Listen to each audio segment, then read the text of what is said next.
Take a bath, pig! Master Chief Petty Officer Vincent Rourke's voice cut through the freezing California dawn as his hands locked onto Lieutenant Junior Grade Sarah Mitchell's collar. 26 years old, 128 pounds, and she hit the mud obstacle pit face first with enough force to crack bone against submerged rock. Blood exploded from her nose, mixing with the freezing slop, as 60 Navy SEAL candidates erupted in laughter. Rourke's boot pressed between her shoulder blades, holding her face underwater for 5 seconds that felt like drowning. When he finally released her, his voice dripped contempt. This is what happens when politicians pretend girls can be warriors. If you're still watching, you already know that real strength reveals itself in the darkest moments. Hit that subscribe button and stay until the end, because what Sarah Mitchell did next changed naval special warfare forever. Drop a comment with your city so I can see how far this story travels. Sarah Mitchell tasted copper and clay, the metallic tang of her own blood flooding her mouth as Carolina mud filled her nostrils. Her nose was broken. She knew that immediately, the way you know when something inside your body has fundamentally changed shape. The pain hadn't fully registered yet. The shock was still protecting her, that brief window where your brain hasn't quite caught up to what just happened to your flesh. Master Chief Rourke's weight lifted from her back. Get up, Lieutenant. His voice carried across the obstacle course like a judge pronouncing sentence. Show these men what Pentagon diversity quotas look like when they meet reality. Sarah pushed herself to her knees. Mud cascaded from her face, her tactical uniform, her hair that had torn loose from its regulation bun. Through the blood and clay coating her eyes, she could see 60 faces watching her. 60 male SEAL candidates who had been running this obstacle course for 3 weeks, who had their own broken bones and bleeding wounds, who were deciding right now what kind of Marine she was. Most of them were laughing. Maybe the Navy should issue her a makeup kit, someone called out. The laughter spread like infection. I hear they're lowering standards for the next class. Soon they'll let in my grandmother. More laughter, harder this time. Sarah stood.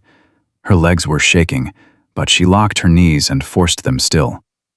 Blood ran freely down her chin, dripping onto her chest, staining the tan fabric of her uniform a deep, rusty brown. Her nose throbbed with each heartbeat, a pulsing agony that was starting to override the shock. She did not wipe the blood away. She did not touch her face. She stood at attention, hands at her sides, eyes fixed on the horizon beyond Rourke's head, exactly as she had been trained to do when the world was trying to break you, and you couldn't let it see. Rourke circled her slowly, a predator evaluating wounded prey. He was 41 years old, 6'3", 230 pounds of muscle and institutional authority. 19 years in naval special warfare, 4 combat deployments, 2 Bronze Stars.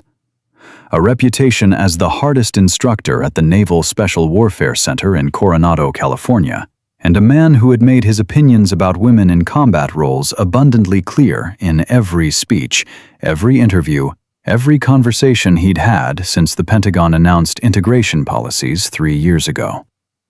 You see this, gentlemen? Rourke's arm swept towards Sarah like she was evidence in a trial. This is what happens when we let feelings override operational readiness. This is what happens when we pretend that political correctness can replace physical capability. This woman has no business wearing the trident. She has no business leading men into combat. And she sure as hell has no business standing on this obstacle course pretending she belongs here. Sarah's jaw tightened by exactly 1 millimeter. That was all she allowed herself. A voice cut through the crowd. Master Chief, is the demonstration complete? The question came from the back of the formation. Petty Officer First Class James Chen, 28 years old, 5 years in naval special warfare, a communications specialist who had never raised his voice in a training environment and had never been written up for any disciplinary issue in his entire service record. Rourke's head snapped toward him. You got something to say, Petty Officer? No, Master Chief. Just asking if we should prepare for the next evolution. You'll prepare when I tell you to prepare. Rourke's voice dropped 20 degrees. And if you ever interrupt me again during instruction, you'll join the lieutenant in the mud pit for some additional remedial training. Are we clear? Crystal, Master Chief. Chen's eyes found Sarah across the formation. Something passed between them. Not sympathy, exactly. Recognition. A silent acknowledgement that someone had witnessed what just happened and understood it was wrong. Rourke turned back to Sarah. You're dismissed, Lieutenant. Get yourself cleaned up and report to Captain Reeves' office at 1400 hours. He'll want to discuss your continued assignment to this training command. Sarah's voice came out steady, despite the blood still pouring from her nose. Will the Master Chief be submitting an after-action report on this training evolution? The formation went silent. 60 men stopped breathing at once. Rourke stepped closer, close enough that Sarah could smell the coffee on his breath and see the vein pulsing in his temple. You questioning my training methods, Lieutenant? No, Master Chief. Simply asking for documentation purposes. Standard protocol after an injury during training requires written reporting within 24 hours. I'm ensuring we remain in compliance with OPNAV Inst 5100.12J. She had just quoted the Naval Safety and Occupational Health Program Manual from memory, chapter and verse. Rourke's eyes narrowed. You're a real piece of work, Mitchell.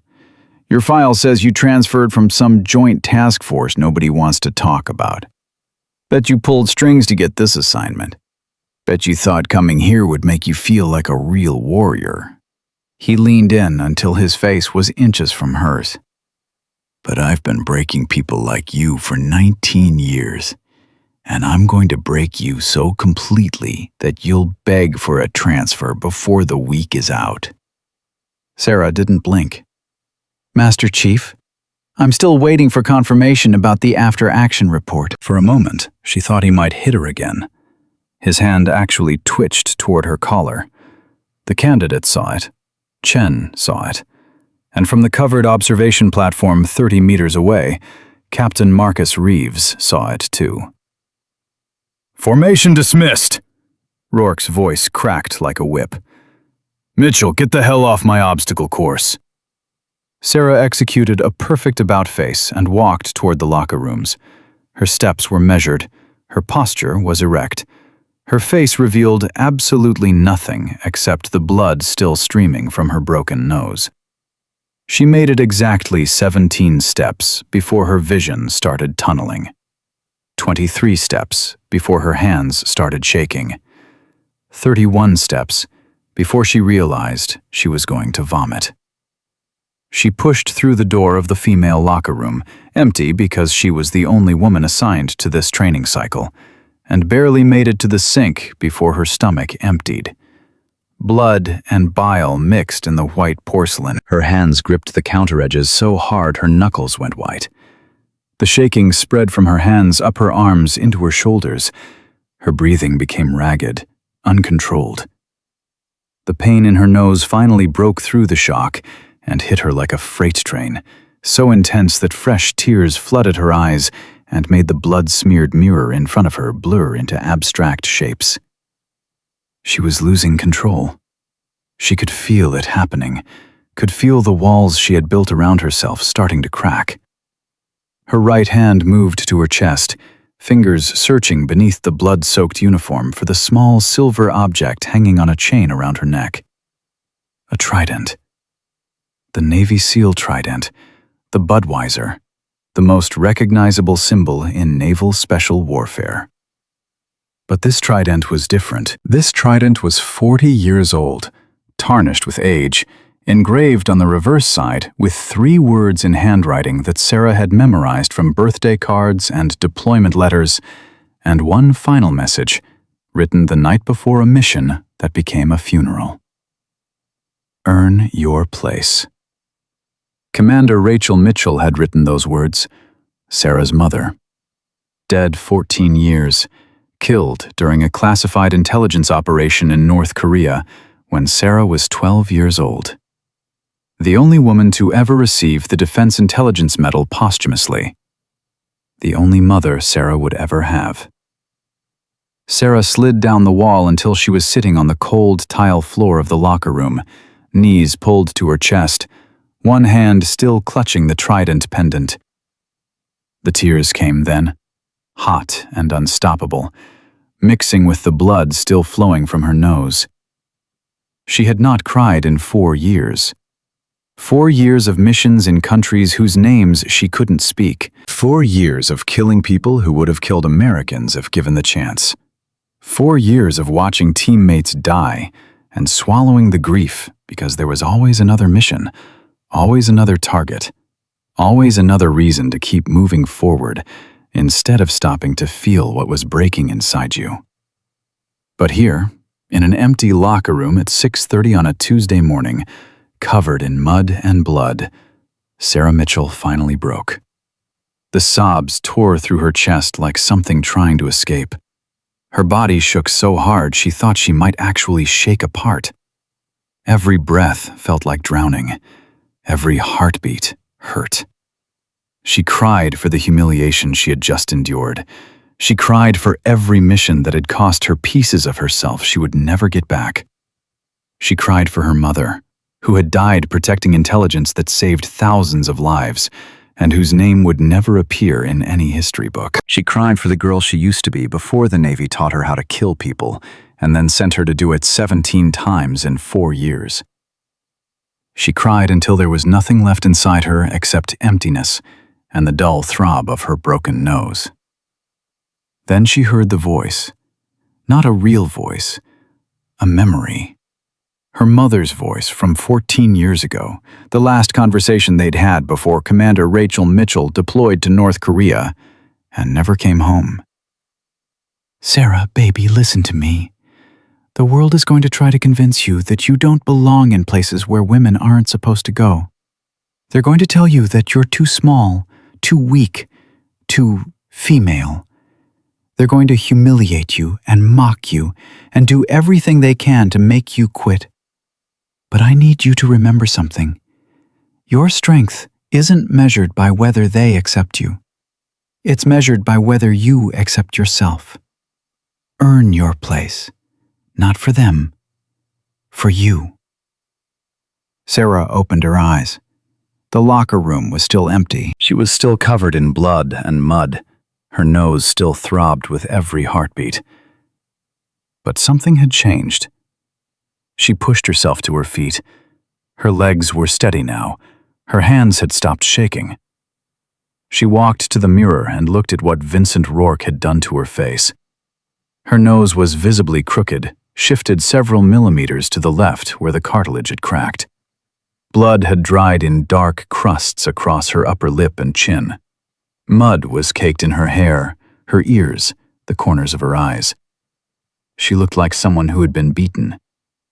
She looked like someone who had lost. But when she looked into her own eyes, past the blood and mud and tears, she saw something that Vincent Rourke had missed. She saw her mother's daughter. She saw a woman who had spent 4 years with SEAL Team 6, the most elite counterterrorism unit in the United States military.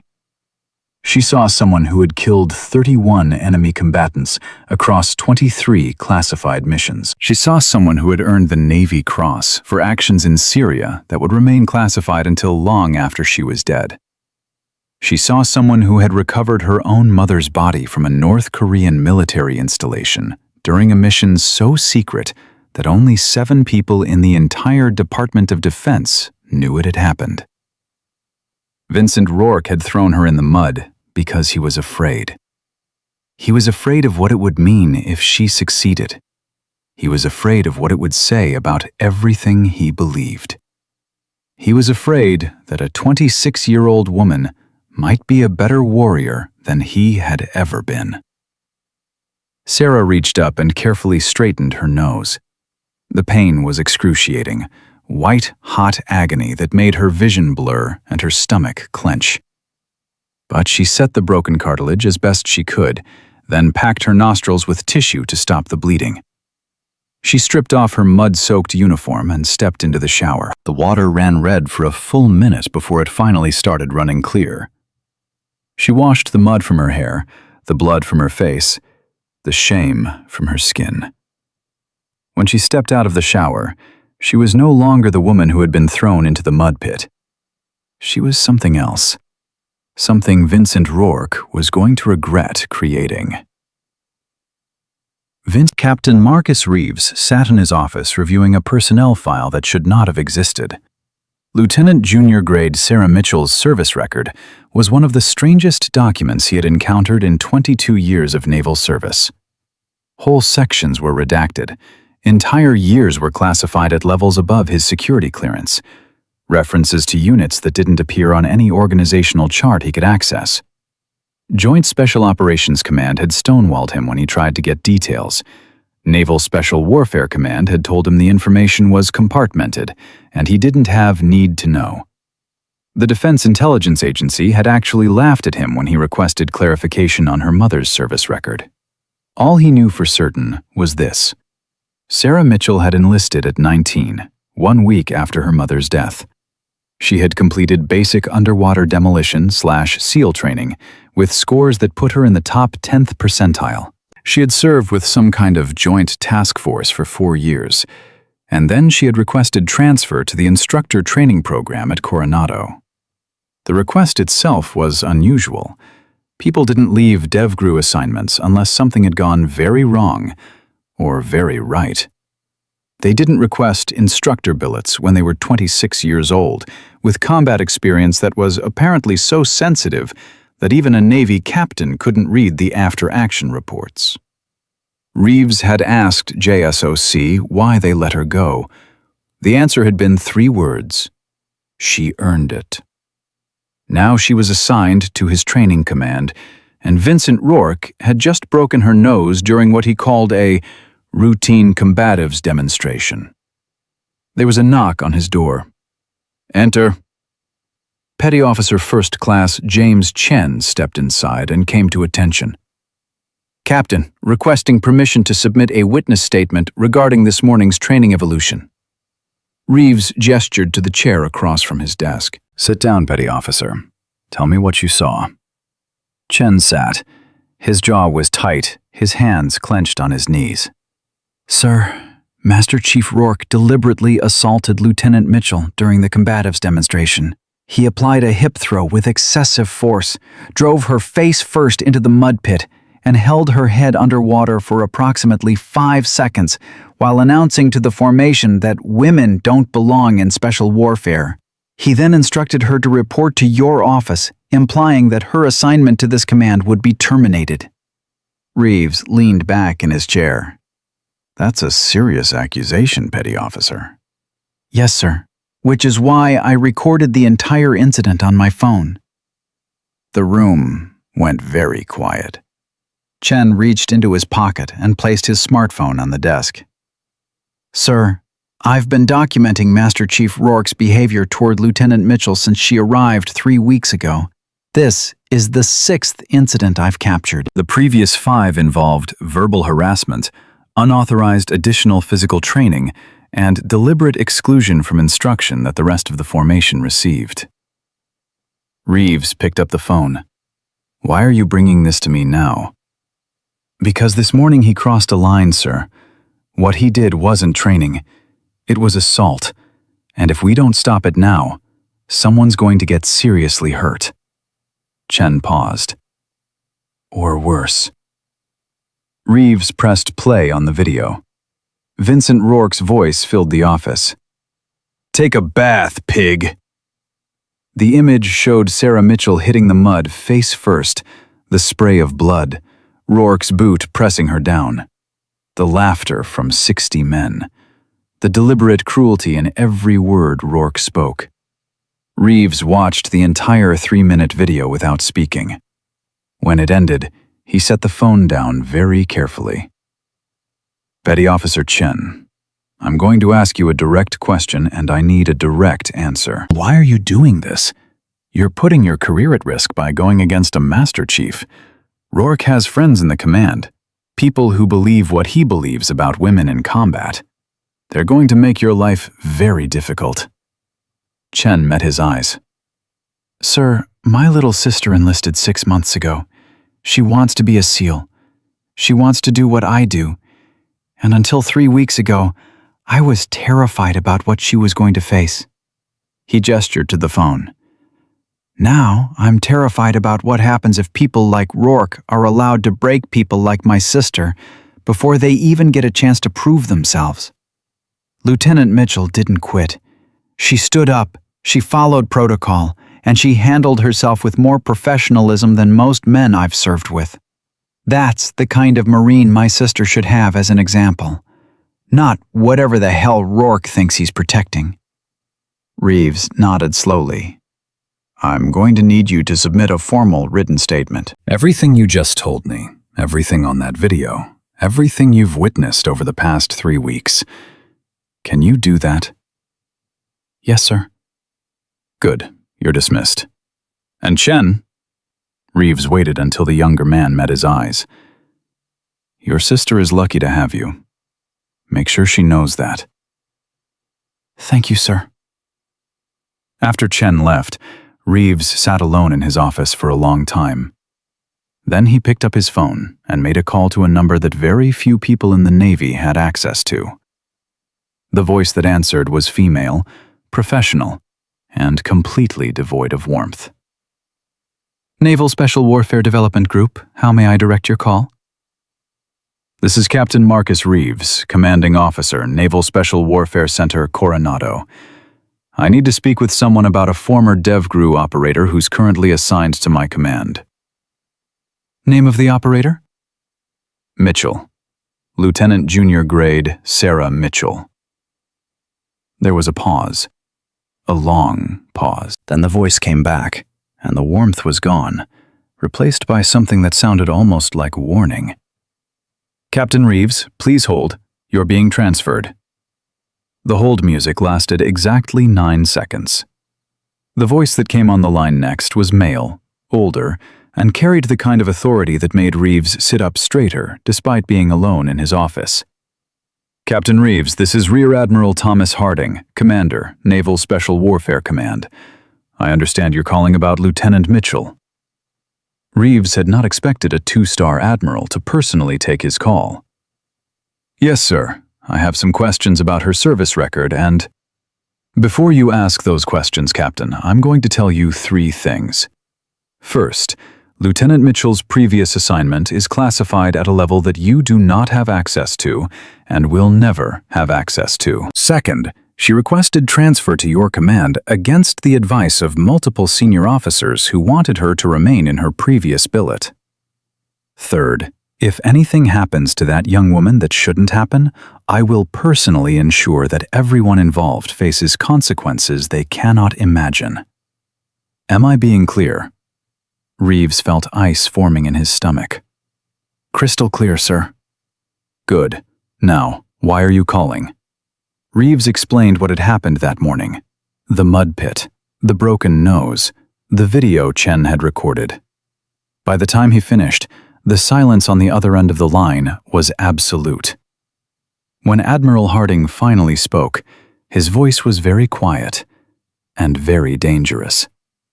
Captain Reeves, I'm going to send you a file. It will arrive on your SIPR terminal in approximately 10 minutes. You are authorized to read it. You are not authorized to copy it, and you are absolutely not authorized to discuss its contents with anyone except Lieutenant Mitchell and myself. After you read that file, you're going to make some decisions about how to handle Master Chief Rourke. I trust those decisions will be appropriate. Do you understand? Yes, sir. One more thing, Captain. Sarah Mitchell is the most decorated operator I've ever had the privilege of serving alongside. She's earned more respect in 4 years than most people earn in 20. And if your Master Chief has a problem with her, it's because he's afraid of what she represents. Don't let his fear destroy something the Navy needs. The line went dead. Reeves stared at his phone for a full minute. Then he walked to his SIPR computer and waited. 9 minutes later, a file appeared. The classification marking made his blood run cold. Top secret //SI//TK//no foreign. He opened it. The first page was a photograph of Sarah Mitchell, age 22, standing in desert camouflage with 2 other operators. Her face was hard, her eyes were cold, and she was holding a rifle that Reeves recognized as the weapon of choice for SEAL snipers. The second page was a citation for the Navy Cross. For extraordinary heroism in combat operations against enemy forces during a classified direct action mission in Syria, Lieutenant Junior Grade Mitchell demonstrated exceptional courage, tactical proficiency, and selfless devotion to her teammates while under intense enemy fire. Her actions directly resulted in the elimination of a high-value target and the successful extraction of wounded personnel. Her courage under fire and dedication to mission accomplishment reflect great credit upon herself and are in keeping with the highest traditions of the United States Naval Service. The citation was dated 2 years ago. Sarah Mitchell had been 24 years old. Reeves kept reading mission summaries from Yemen, Somalia, Syria, and one location that was redacted so heavily he couldn't even identify the country. 31 confirmed kills, 4 bronze stars, 2 Purple Hearts, a letter of commendation from the director of the Central Intelligence Agency, and at the very bottom of the file, a single paragraph that made everything click into place. Lieutenant Junior Grade Mitchell personally led the recovery operation that retrieved the remains of Commander Rachel Mitchell from a North Korean military installation in March 2021. The operation was conducted without official authorization and is not acknowledged by any government entity. Lieutenant Junior Grade Mitchell is the only operator to successfully infiltrate and exfiltrate North Korean territory without detection in the past 15 years. Sarah Mitchell had rescued her own mother's body. She had gone into North Korea alone and brought her mother home. Reeves closed the file. He sat in his office and stared at the wall. Then he picked up his desk phone and called his assistant. "Get me Master Chief Rourke. Now." At 1400 hours, Sarah Mitchell reported to Captain Reeves' office. Her nose was taped. Her face was bruised. Her uniform was clean and pressed.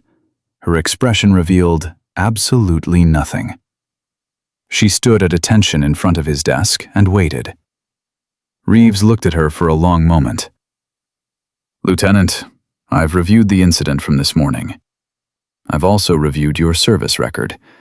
The parts I'm cleared to see, anyway." Sarah didn't respond. "Master Chief Rourke has submitted a formal recommendation for your removal from this training program. He cites failure to demonstrate required physical standards and inability to maintain composure under training stress." Sarah's jaw tightened by exactly 1 millimeter. Reeves continued. "I've also received a witness statement and video evidence suggesting that this morning's incident was not a training evolution, but a deliberate assault." He paused. "I'm going to give you a choice, Lieutenant. You can accept Master Chief Rourke's recommendation and transfer to another command. No questions asked, no black mark on your record, no career consequences. Or," he opened a drawer in his desk and pulled out a thick binder, "you can complete the Special Warfare Combat Assessment. 72 hours of continuous evaluation designed to measure every capability a SEAL instructor needs to demonstrate. Physical endurance, technical proficiency, tactical decision-making, leadership under extreme stress. It's the hardest evaluation in naval special warfare. No one has ever completed it on their first attempt without at least 6 months of dedicated preparation." He set the binder on his desk. "The assessment begins at 2200 hours tonight.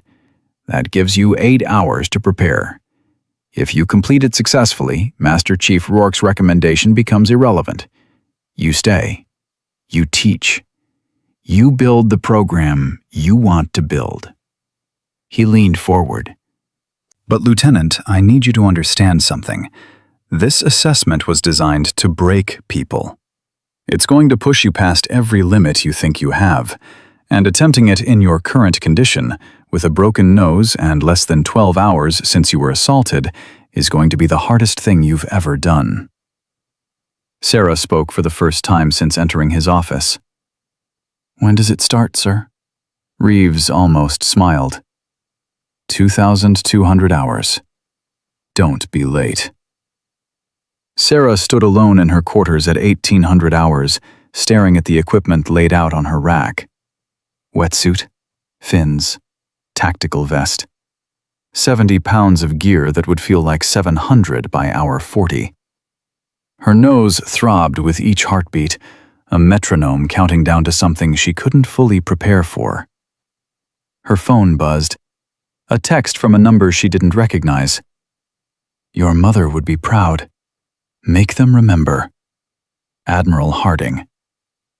She deleted the message immediately. Then she reached for the trident pendant around her neck and held it tight enough to leave an impression in her palm.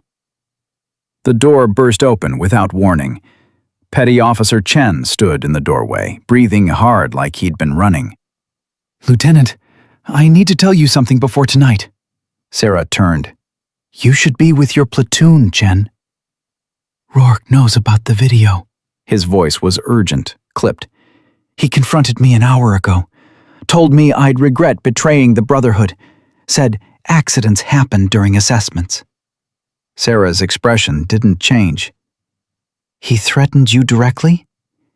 He said you wouldn't make it past the first phase. Said the ocean doesn't care about political correctness.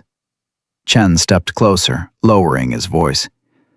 Lieutenant, I've watched 19 candidates attempt this assessment in the past 2 years.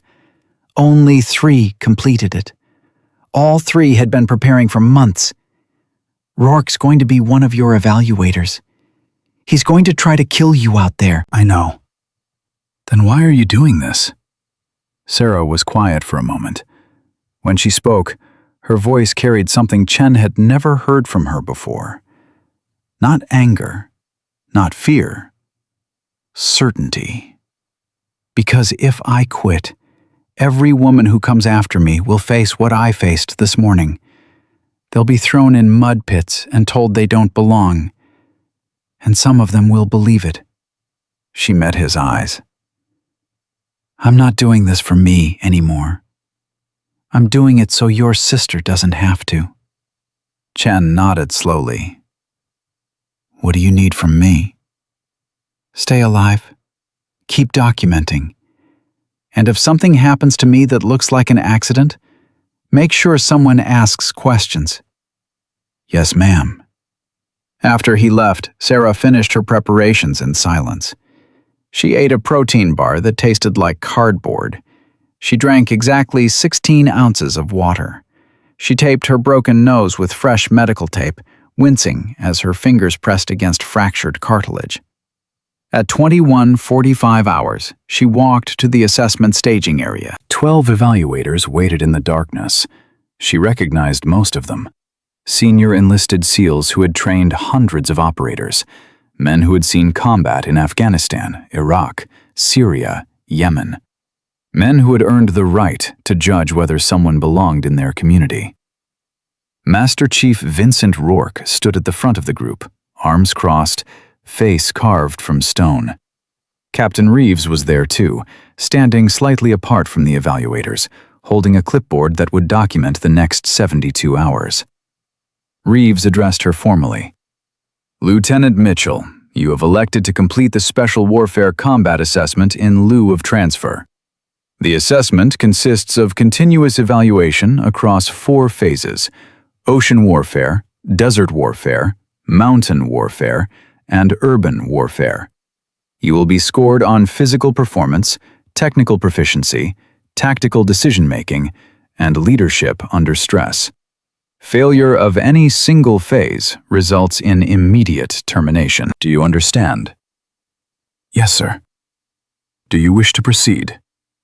Yes, sir. Reeves checked his watch. Phase 1 begins in 4 minutes. You'll receive your brief at the water's edge. Good luck, Lieutenant. The walk to Onslow Bay took 3 minutes. Sarah's boots crunched on sand still warm from the day's sun. The Pacific stretched before her like black glass.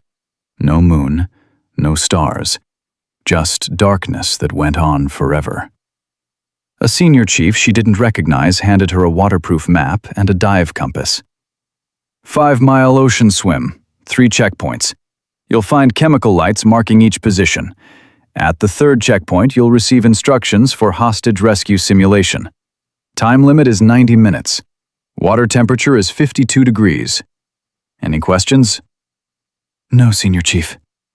Then get wet. Sarah waded into the Pacific at exactly 2,200 hours. The cold hit her like a physical blow, stealing her breath, seizing her muscles, triggering every survival instinct that screamed at her to get out of the water before hypothermia shut down her core. She forced herself to keep moving, to establish a rhythm, to ignore the shock and focus on technique. Stroke, breathe. Stroke, breathe. Her nose immediately started bleeding again. She could taste it mixing with salt water, could feel it running down the back of her throat. Each breath through her mouth felt like inhaling razors. By the time she reached the first checkpoint at 42 minutes, her body temperature had dropped 2 degrees. Her hands were clumsy on the chemical light marker. Her navigation was drifting right because the current was stronger than she'd calculated. She corrected course and kept swimming. The second checkpoint came at 78 minutes. She was hypothermic now, shivering so hard her teeth were chattering, her core temperature dancing with the edge of dangerous. A safety boat paced her 20 meters away. All she had to do was raise her hand and they'd pull her out. She didn't raise her hand. At the 3rd checkpoint, she found a waterproof bag attached to the marker buoy. Inside was a single instruction sheet and a dive slate. 2 friendly personnel in hostile hands. Position, 800 meters bearing 270. Approach covertly, neutralize guards, extract personnel. Time limit, 15 minutes from receipt of this message. Sarah checked her watch. She'd used 86 minutes of her 90-minute window. That left 4 minutes to swim 800 meters, identify targets in complete darkness, and execute a simulated hostage rescue. Impossible. She started swimming. Her arms were lead weights. Her legs barely responded to commands from her brain. The shivering had stopped, which was worse than when it had been happening, because it meant her body was giving up the fight to generate heat. She covered the distance in 3 minutes, 40 seconds.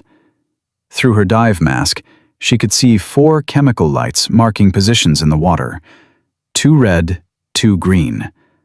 The red ones would be hostile. The green ones would be friendly. She approached from the north, using a submerged sandbar for concealment.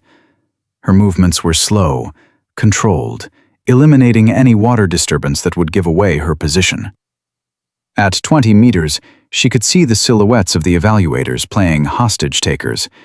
They were scanning the water with night vision, waiting for her to make a mistake. She didn't make a mistake. She came up directly behind the first hostile, tapped him on the shoulder with the blunt end of her training knife, and whispered in his ear, "You're dead." The evaluator's head whipped around. "How the hell did you?"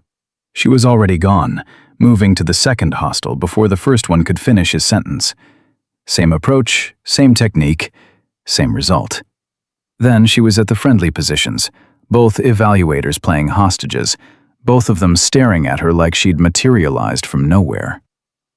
"Let's move," she said through chattering teeth. "Extraction point is beach, 200 meters east." She guided both hostages to shore with 1 minute 30 seconds remaining on her time limit. When her feet hit sand, her legs gave out. She collapsed face first onto the beach, her body finally surrendering to the hypothermia she'd been fighting for 90 minutes. Hands grabbed her immediately. Someone was wrapping her in thermal blankets. Someone else was checking her core temperature with an infrared thermometer. 94.2, a voice said. She's hypothermic. We need to abort. No. Sarah forced the word through frozen lips. No abort. Next phase. Rourke's voice cut through the chaos. Lieutenant, you're done. You can't even stand. Sarah pushed herself to her hands and knees, then to her feet. She swayed, steadied herself, and looked directly at Rourke. I said no abort, Master Chief. What's the next evolution? Captain Reeves stepped forward. 15-mile run with 80-pound pack. Full combat load. Time limit is 2 hours, 30 minutes. Sarah's legs were still shaking from hypothermia. Her core temperature was 9 degrees below normal. Her broken nose was bleeding again from the exertion of the swim. When does it start, sir? Reeves looked at her like he was watching someone commit suicide in slow motion. Now. They handed her the pack. 80 pounds of sand and equipment and weight that would break her spine by mile 10. She shouldered it with movements that were mechanical, automatic, divorced from any conscious thought about whether her body could actually do this. The run began on beach sand that sucked at her boots with every step. Her hypothermic muscles screamed in protest. Her breathing was ragged, uncontrolled. The pack felt like someone had chained an anvil to her shoulders. At mile 3, her vision started tunneling. At mile 6, she vomited everything in her stomach and kept running. At mile 9, she saw her mother. Commander Rachel Mitchell was standing beside the trail exactly as Sarah remembered her from 14 years ago. Tall, strong, wearing her service dress blues with the medals she'd earned in places she could never talk about. She wasn't smiling. She was just watching. Sarah knew it was a hallucination, knew her brain was shutting down from exhaustion and hypothermia and pain, but she couldn't make the image disappear. Her mother fell into step beside her. They ran together in silence for 3 miles. At mile 12, Sarah's voice cracked as she spoke to the ghost only she could see. I don't know if I can finish this. Her mother's voice was exactly as she remembered, firm, unwavering. Yes, you do. My body's done, Mom. I've got nothing left. Your body quit 6 miles ago. You're running on something else now. On what? On the same thing I ran on in North Korea when they broke my ribs and I still had to get that intelligence out. On the same thing every warrior runs on when their body gives up, but their mission doesn't. Her mother looked at her. You're running on purpose, and purpose doesn't get tired. Sarah's pace increased. By mile 14, the hallucination had faded. She was alone again, running through darkness with a pack that had somehow gotten heavier, legs that had somehow kept moving, a body that had somehow refused to quit despite every physiological reason it should have. She crossed the finish line with 47 seconds remaining. An evaluator she didn't recognize caught her before she collapsed. Jesus Christ, Lieutenant. How are you still moving? Sarah didn't answer. She couldn't. Her vocal cords weren't working anymore. They gave her 6 minutes to recover. 6 minutes to drink water and eat an energy gel and pretend her body wasn't shutting down one system at a time. Then they handed her a map and a compass. Phase 2, Rourke's voice said from somewhere behind her. Nightland navigation. 11 kilometers through terrain you've never seen. 5 mandatory checkpoints. 4-hour time limit. No GPS, no artificial light, no help. You deviate from the course, you fail. You miss a checkpoint, you fail. You exceed the time limit, you fail. Sarah took the map with hands that were still trembling. Understood, Master Chief. One more thing, Lieutenant.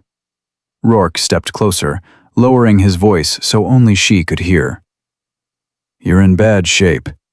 Your body's compromised. Your judgment's impaired.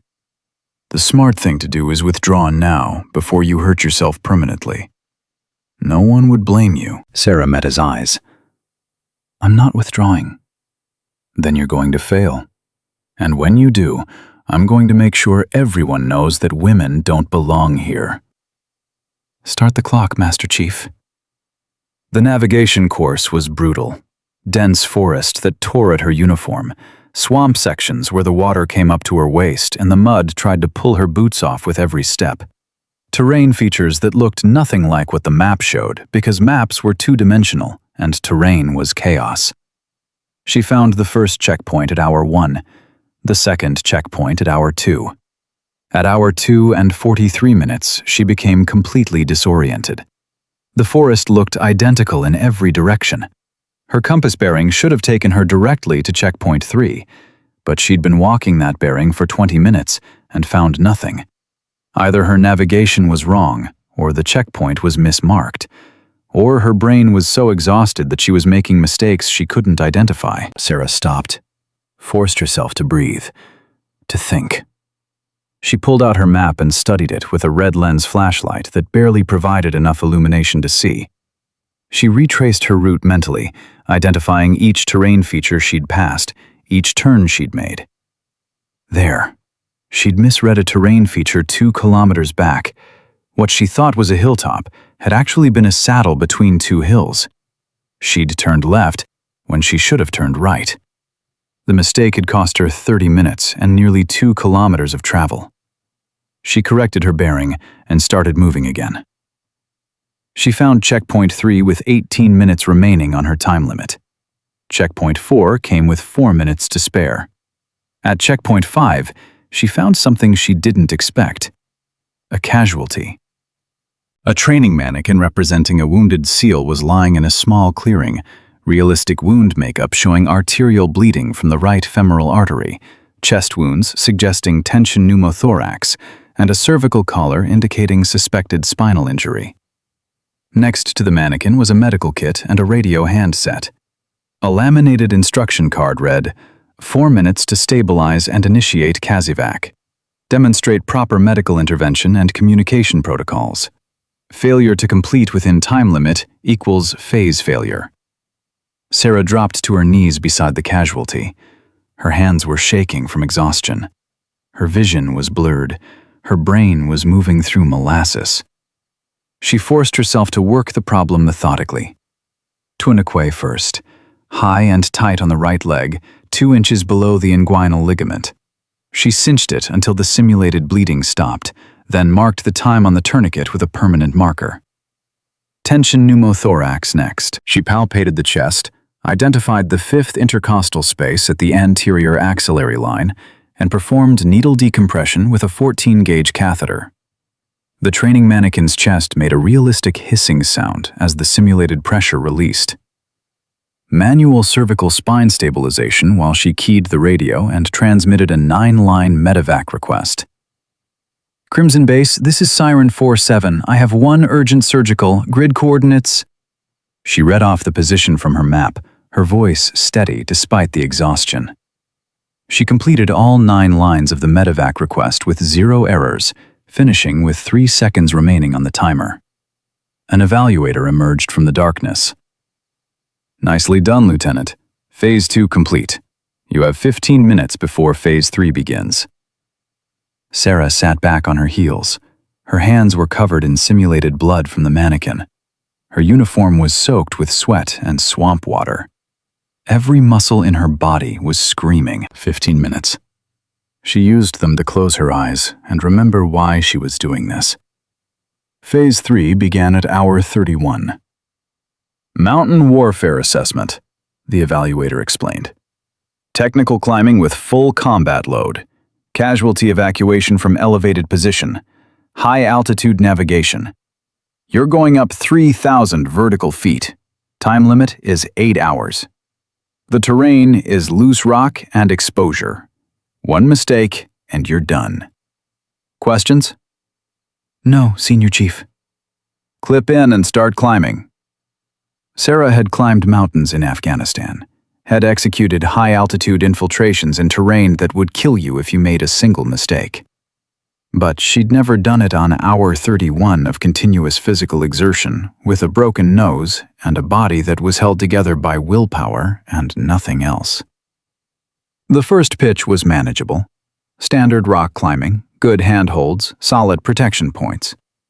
The second pitch was harder. Smaller holds, more exposure, her fingers starting to lose strength. By the third pitch, her hands were bleeding.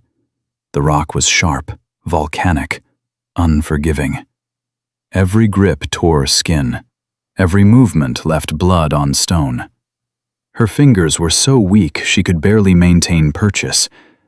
At 80 feet, her left hand slipped.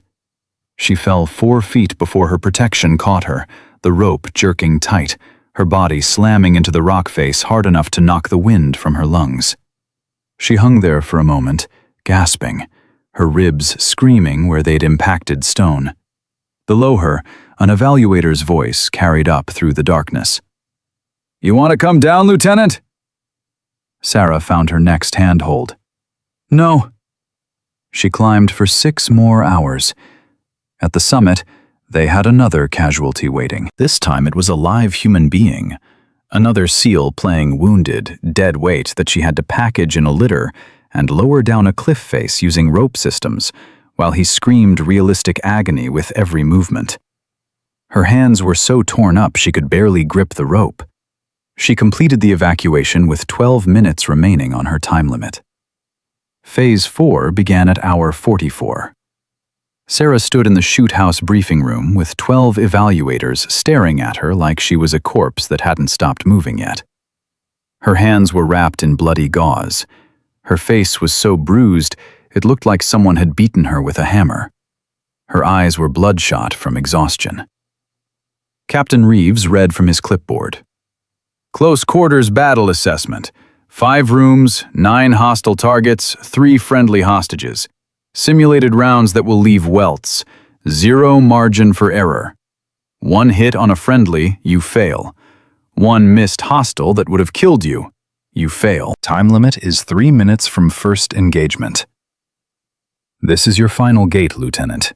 You pass this, you pass the entire assessment." Rourke stepped forward. "I'll be running this scenario as one of the hostiles. Looking forward to seeing how your decision-making holds up under pressure, Lieutenant." Sarah understood what he was really saying. He was going to position himself in a way that would force her into an impossible choice.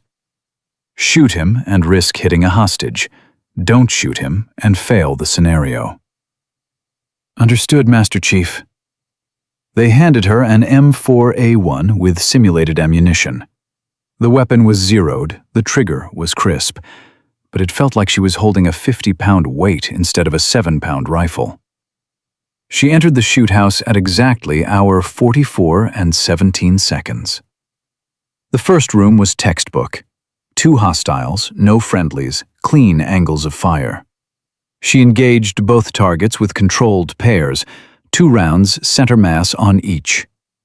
4 seconds elapsed. The second room was harder. 1 hostile using a friendly as a shield, only partial target presentation. She put 2 rounds through the hostile's orbital socket, the only part of his head that was exposed. The friendly hostage never moved. 9 seconds elapsed. The third room was chaos. 3 hostiles, 2 friendlies, everyone moving, multiple angles of fire. She engaged the closest threat first, then worked her way through the room in order of priority, her muscle memory taking over where her conscious brain had stopped functioning hours ago. 17 seconds elapsed. The fourth room was empty. A trick. She cleared it in 4 seconds and moved on. The fifth room was where Rourke was waiting. She entered low and fast, her muzzle tracking left to right, her eyes processing the scene in microseconds. 3 hostiles, 1 friendly. Rourke was standing directly behind the friendly, using the hostage as cover, his training weapon aimed at her center mass. The shot was impossible, maybe 2 inches of his head visible around the hostage's shoulder. 40 feet away. Moving target. Her hands were destroyed, her vision was blurred, her body was running on fumes. She took the shot. The simulated round hit Rourke exactly where his left eye met his temple. The impact made a sound like a baseball hitting a glove. He dropped. The other two hostiles she engaged in the next second and a half. Total elapsed time, 83 seconds. Sarah emerged from the shoot house into gray morning light. She had been awake for 72 hours. She had been evaluated continuously for 44 hours. She had not failed a single evolution. The evaluators were standing in a semicircle staring at her. Captain Reeves checked his tablet. "Ladies and gentlemen, Lieutenant Junior Grade Sarah Mitchell has completed the Special Warfare Combat Assessment with a composite score of 98.7%. This is the highest score ever recorded in the history of this evaluation. The silence that followed was absolute. Rourke stood at the edge of the group, a massive welt forming on his face where Sarah's simulated round had hit him. His jaw was locked. His eyes were filled with something that looked like hatred and fear in equal measure. Then, Petty Officer Chen started clapping. Slow, deliberate, each strike of his palms echoing across the compound. One by one, the other evaluators joined him. Within 30 seconds, 12 men who had spent their entire careers in naval special warfare were applauding a 26-year-old woman who had just proven she belonged in their community more than most of them ever would. Sarah stood motionless, her mother's trident pendant warm against her chest. She had earned her place. Now she was going to make sure everyone else had the chance to earn theirs too. The applause died when Rourke walked away. He didn't run, didn't storm off like a man who'd lost his temper. He simply turned and walked toward the administrative building with his back rigid and his fists clenched at his sides, and every step looked like it was taking everything he had not to turn around and finish what he'd started in the mud pit 3 days ago. Sarah watched him go. Her vision was blurred from exhaustion. Her hands were wrapped in bloody gauze, and her legs were shaking so hard she had to lock her knees to stay upright. But she watched every step he took until he disappeared through the doors. Captain Reeves dismissed the evaluators. They filed away quietly, most of them avoiding eye contact with Sarah, a few nodding as they passed. Chen lingered at the edge of the group until everyone else had gone, then approached her carefully. "Lieutenant, you need medical attention." "I know. Your hands are destroyed. You probably have stress fractures in both legs. Your core temperature still hasn't normalized." "I know, Chen." Sarah's voice was barely above a whisper. "Give me 5 minutes." "Ma'am, you can barely stand." 5 minutes. Chen hesitated, then nodded and stepped back. Sarah stood alone in the training compound as the sun climbed higher. The warmth felt alien on her skin after the hypothermia, after the darkness, after 72 hours of pushing her body past every reasonable limit.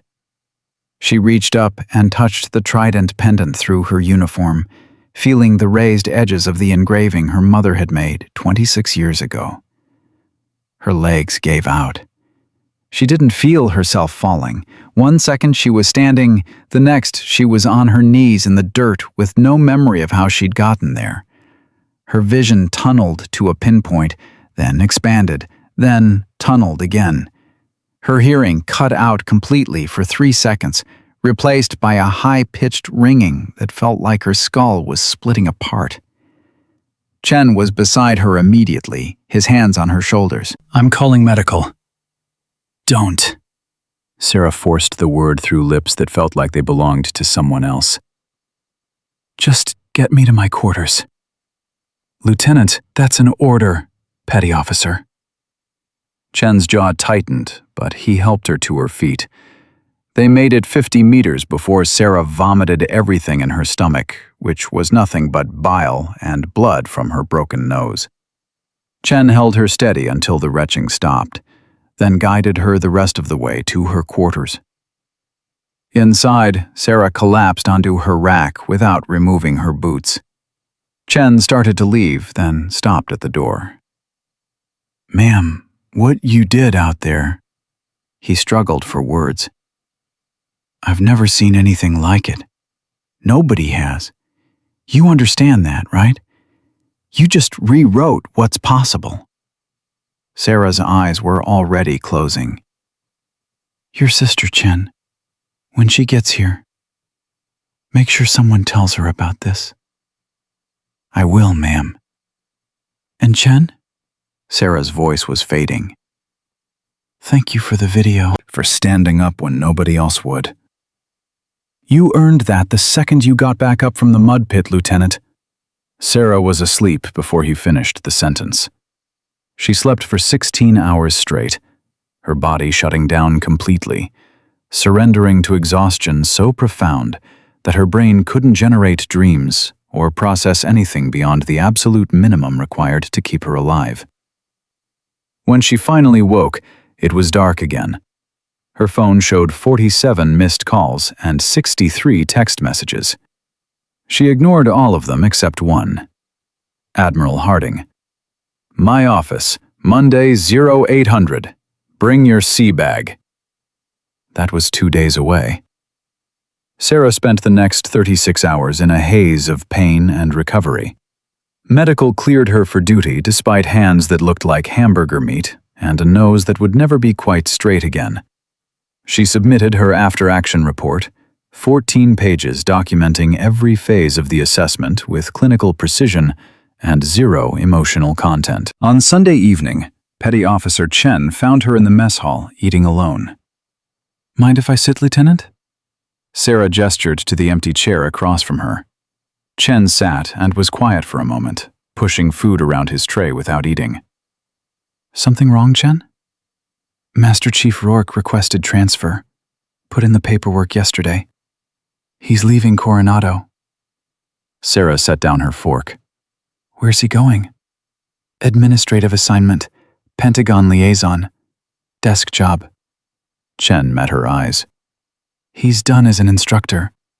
Word is the Inspector General opened an investigation.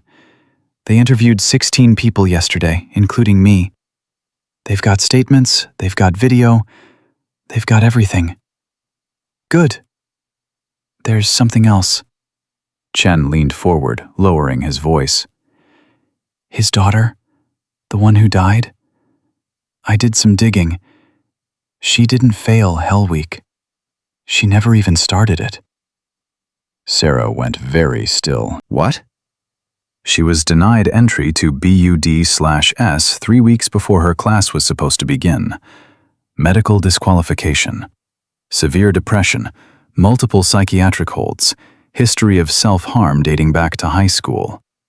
The Navy psych evaluation said she was unfit for special warfare training, period. It wasn't about physical standards or gender. She was mentally ill, and Rourke refused to see it.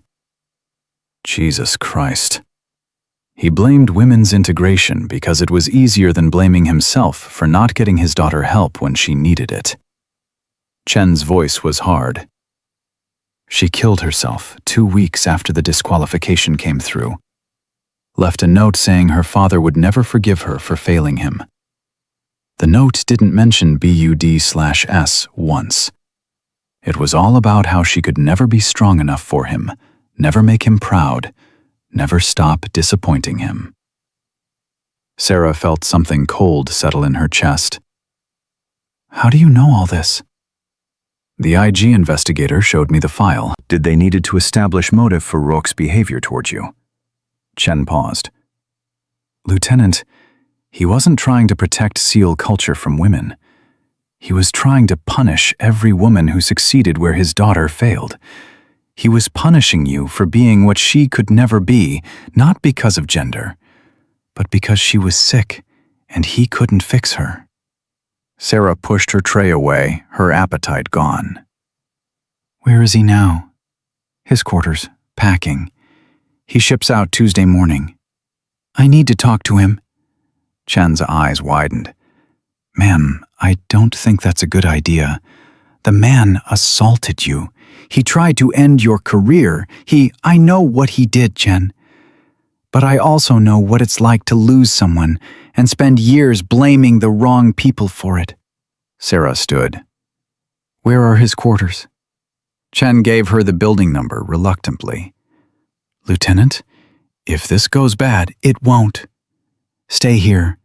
I'll be back in 30 minutes. Sarah walked across the compound to the bachelor enlisted quarters where Rourke was staying. The building was quiet, most of the residents either at chow or training. She found his room number and knocked. No answer. She knocked again, harder. The door opened. Rourke stood in the doorway in civilian clothes, a duffel bag visible on the rack behind him. His face was still swollen where her simulated round had hit him, a massive purple bruise that covered half his left side. When he saw her, his entire body went rigid. What the hell do you want? To talk. We've got nothing to talk about, Lieutenant. 5 minutes, then I'll leave and you'll never see me again. Rourke stared at her for a long moment. Then he stepped back and let her inside. He didn't offer her a seat. He stood with his arms crossed, his jaw locked, waiting. Sarah spoke quietly. I know about your daughter, about the medical disqualification, about the note she left. Rourke's face went white. You don't know anything. I know she was sick. I know the Navy told you she couldn't do this, and you blamed them instead of accepting it. I know she died thinking she'd failed you. Sarah held his gaze. And I know you've spent the last 2 years taking that pain out on every woman who had the audacity to succeed in the place where your daughter couldn't. Rourke's hands clenched into fists. You need to leave. Right now. Your daughter didn't fail because of women's integration, Master Chief.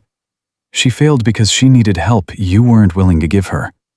She needed a father who could see her pain, instead of seeing his own disappointment. Get out. Rourke's voice was shaking now, rage and grief mixing into something dangerous. Get the hell out of my quarters before I... Before you what? Throw me in another mud pit? Break my nose again? You already did your worst, Master Chief. I'm still standing. Sarah's voice softened slightly. Your daughter deserved better. She deserved a father who loved her enough to get her help instead of demanding she be something she couldn't be. And every woman you've tried to destroy over the past 2 years deserved better than being punished for your grief. Rourke's face crumpled. The rage collapsed into something raw and broken. His fists unclenched and his shoulders sagged. And for a moment, he looked like exactly what he was. A father who had lost his daughter and spent 2 years running from a guilt he couldn't escape. She called me the night before. His voice was barely audible. Called me, crying. Said she couldn't do it anymore. Said she was drowning. I told her to stop being weak. Told her Mercers don't quit. Told her to pull herself together and prove she was stronger than whatever was in her head. He looked at Sarah with eyes that were hollow. She hung up. I didn't call her back. Figured she needed tough love, needed to hear the hard truth. Found out 2 days later she'd driven to the beach and walked into the ocean with rocks in her pockets. Sarah said nothing. There was nothing to say to pain like that. I blamed the Navy, Rourke continued. Blamed the integration policies, blamed the standards changes, blamed everyone except myself. Because if I blamed myself, I'd have to accept that I killed my own daughter by being too stupid and too proud to see she needed help instead of criticism. He met Sarah's eyes.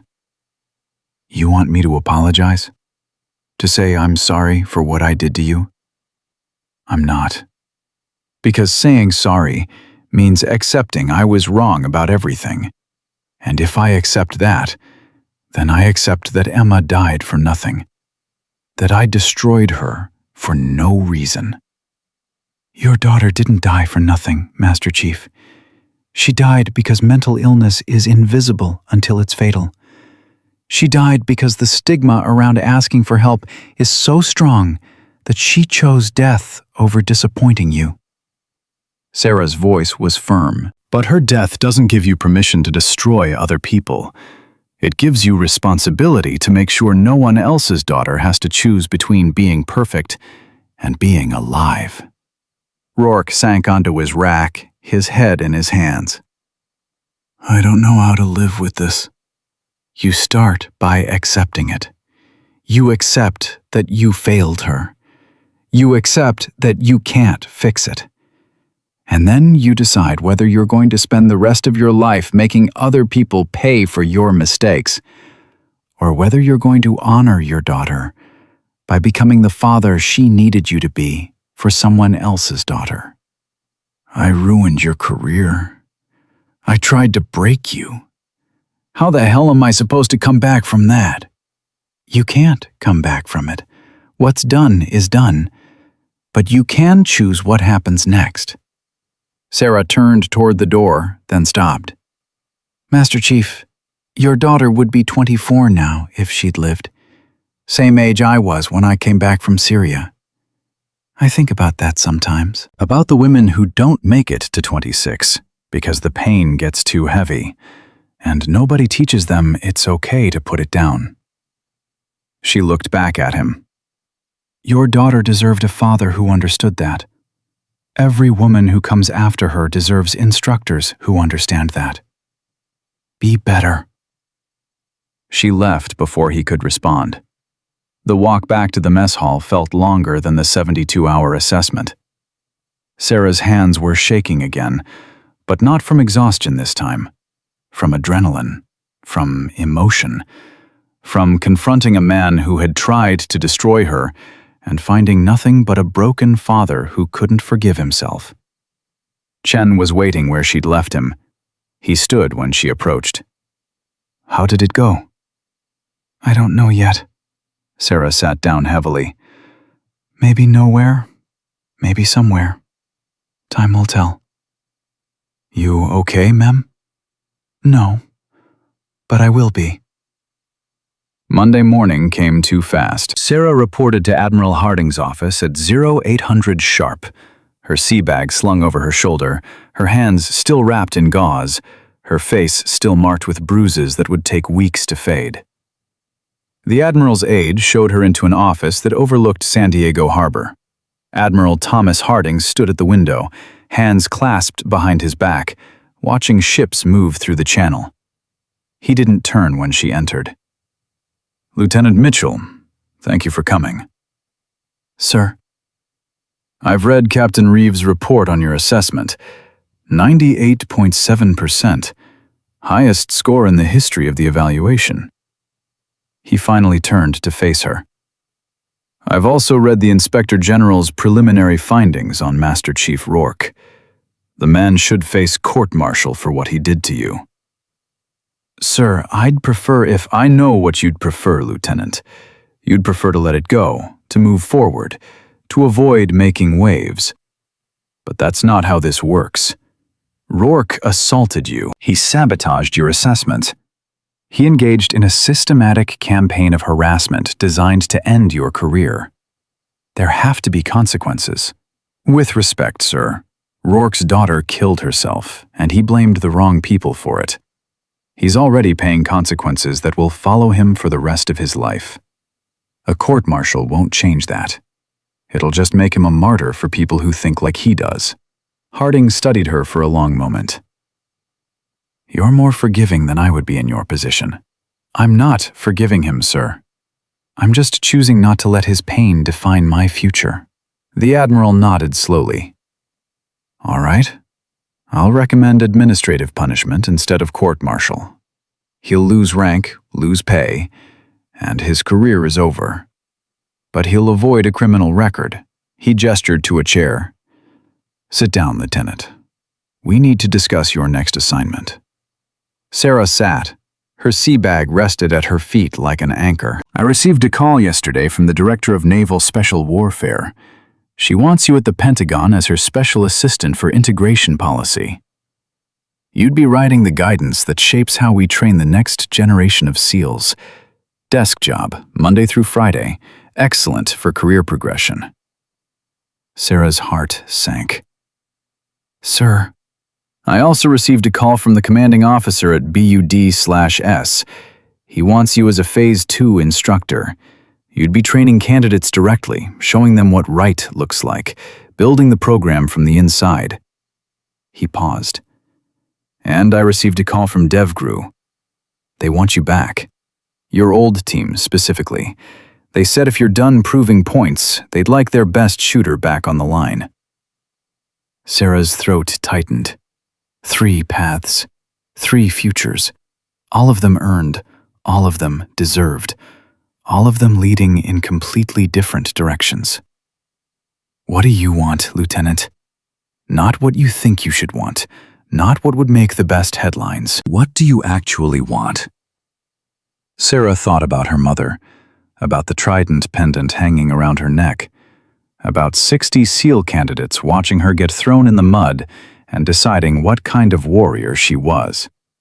About Chen's sister who would arrive at Coronado in 6 months looking for someone to show her it was possible. I want to teach, sir. I want to build something that outlasts me. I want to make sure no woman who comes after me has to face what I faced without someone in their corner who understands. Harding smiled. It was the first time Sarah had seen him smile. Good answer.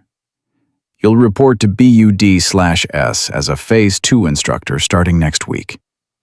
You'll be the first woman to hold that position. It's going to be hard. Some of the other instructors won't like it. Some of the candidates will question your authority. You'll face resistance every single day. I know, sir. But you'll also change lives. You'll create warriors who wouldn't exist without you. You'll build the future of naval special warfare one candidate at a time. He extended his hand. Your mother would be proud, Sarah. Sarah stood and shook his hand. Thank you, sir. One more thing. Harding reached into his desk and pulled out a small black box. This arrived from the White House yesterday. It was supposed to be presented at a formal ceremony, but given that your previous service is classified, they've authorized me to present it privately. He opened the box.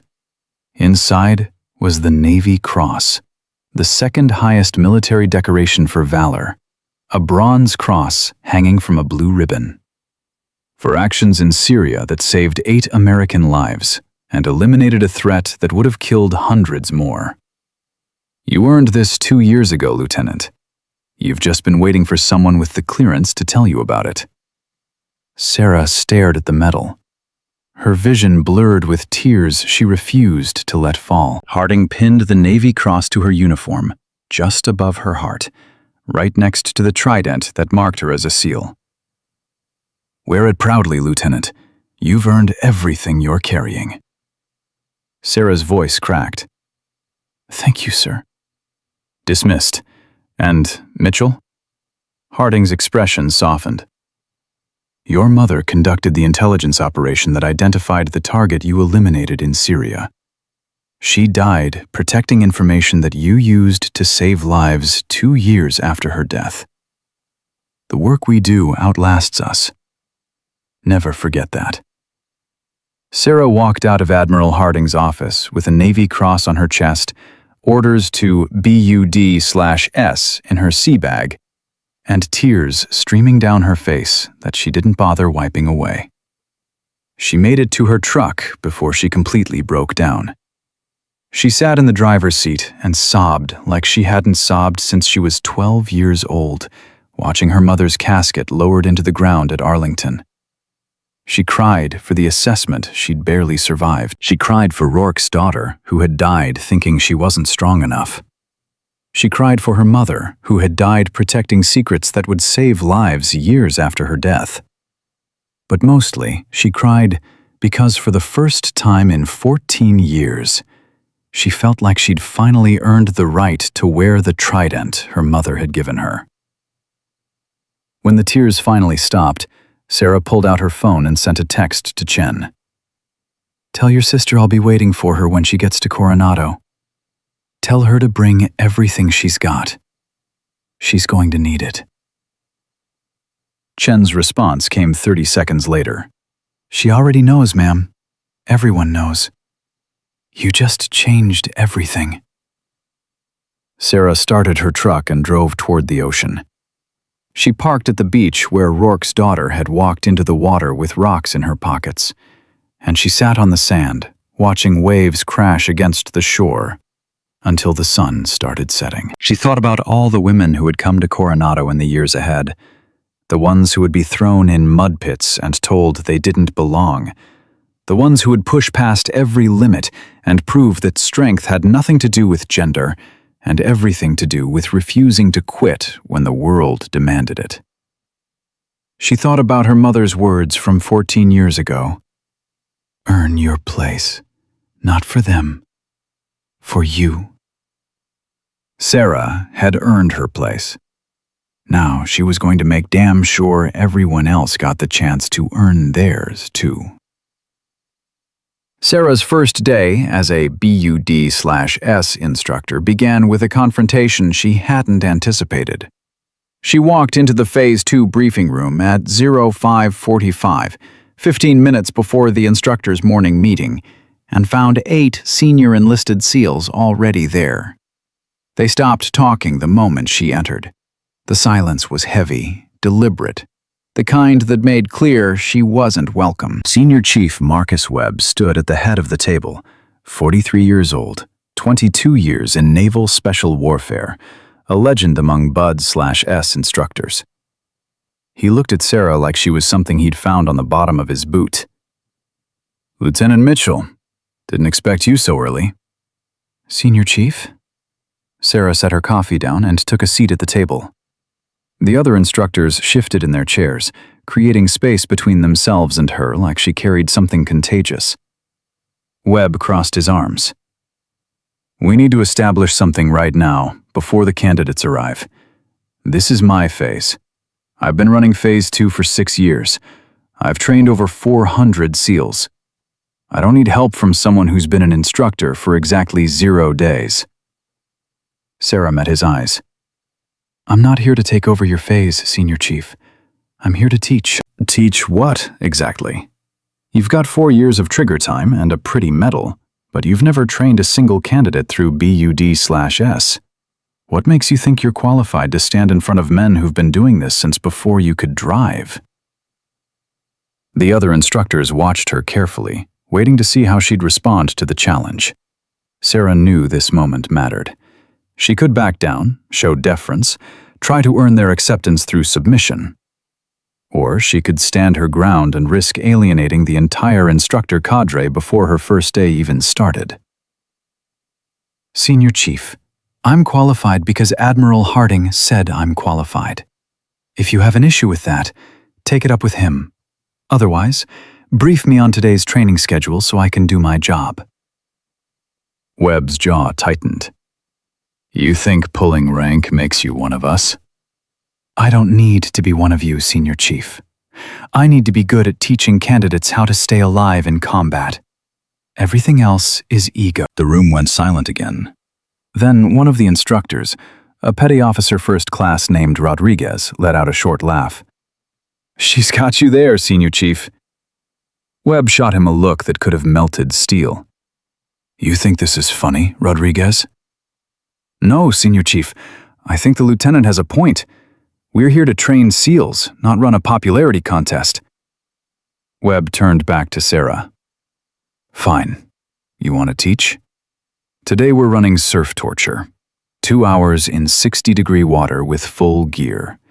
Most of these candidates will quit before the first hour is up. Your job is to make sure the ones who stay are worth keeping. Think you can handle that?" "Yes, Senior Chief." "We'll see."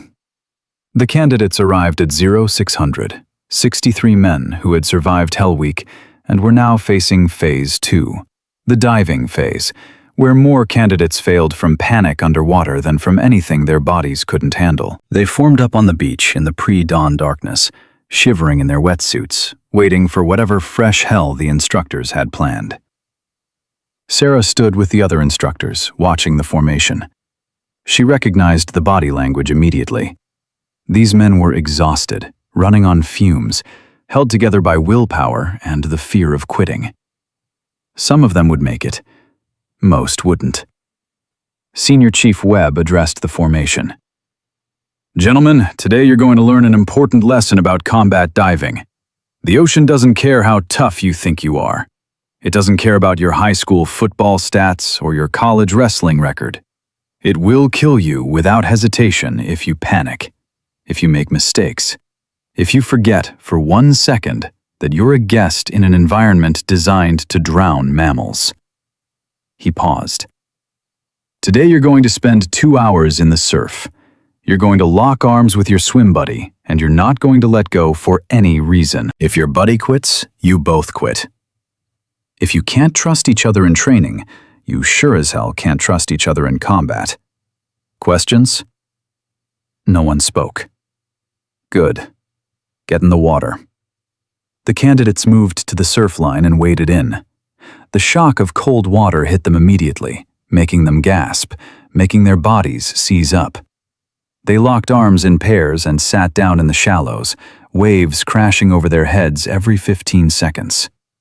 Sarah walked the waterline with the other instructors, watching for signs of hypothermia, watching for candidates whose eyes had gone distant and glassy, watching for the ones who were about to quit. At 20 minutes, the first pair rang the bell. At 45 minutes, 6 more pairs quit. At 70 minutes, a candidate started seizing. Sarah was in the water before anyone else moved, grabbing the convulsing man and hauling him to shore. His swim buddy followed, both of them shaking so violently their teeth were chattering loud enough to hear from 10 feet away.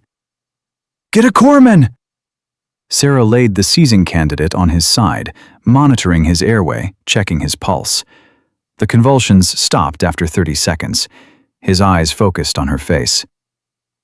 "I'm sorry, Lieutenant. I didn't mean to. Stop talking. Conserve your energy." Sarah looked at his swim buddy.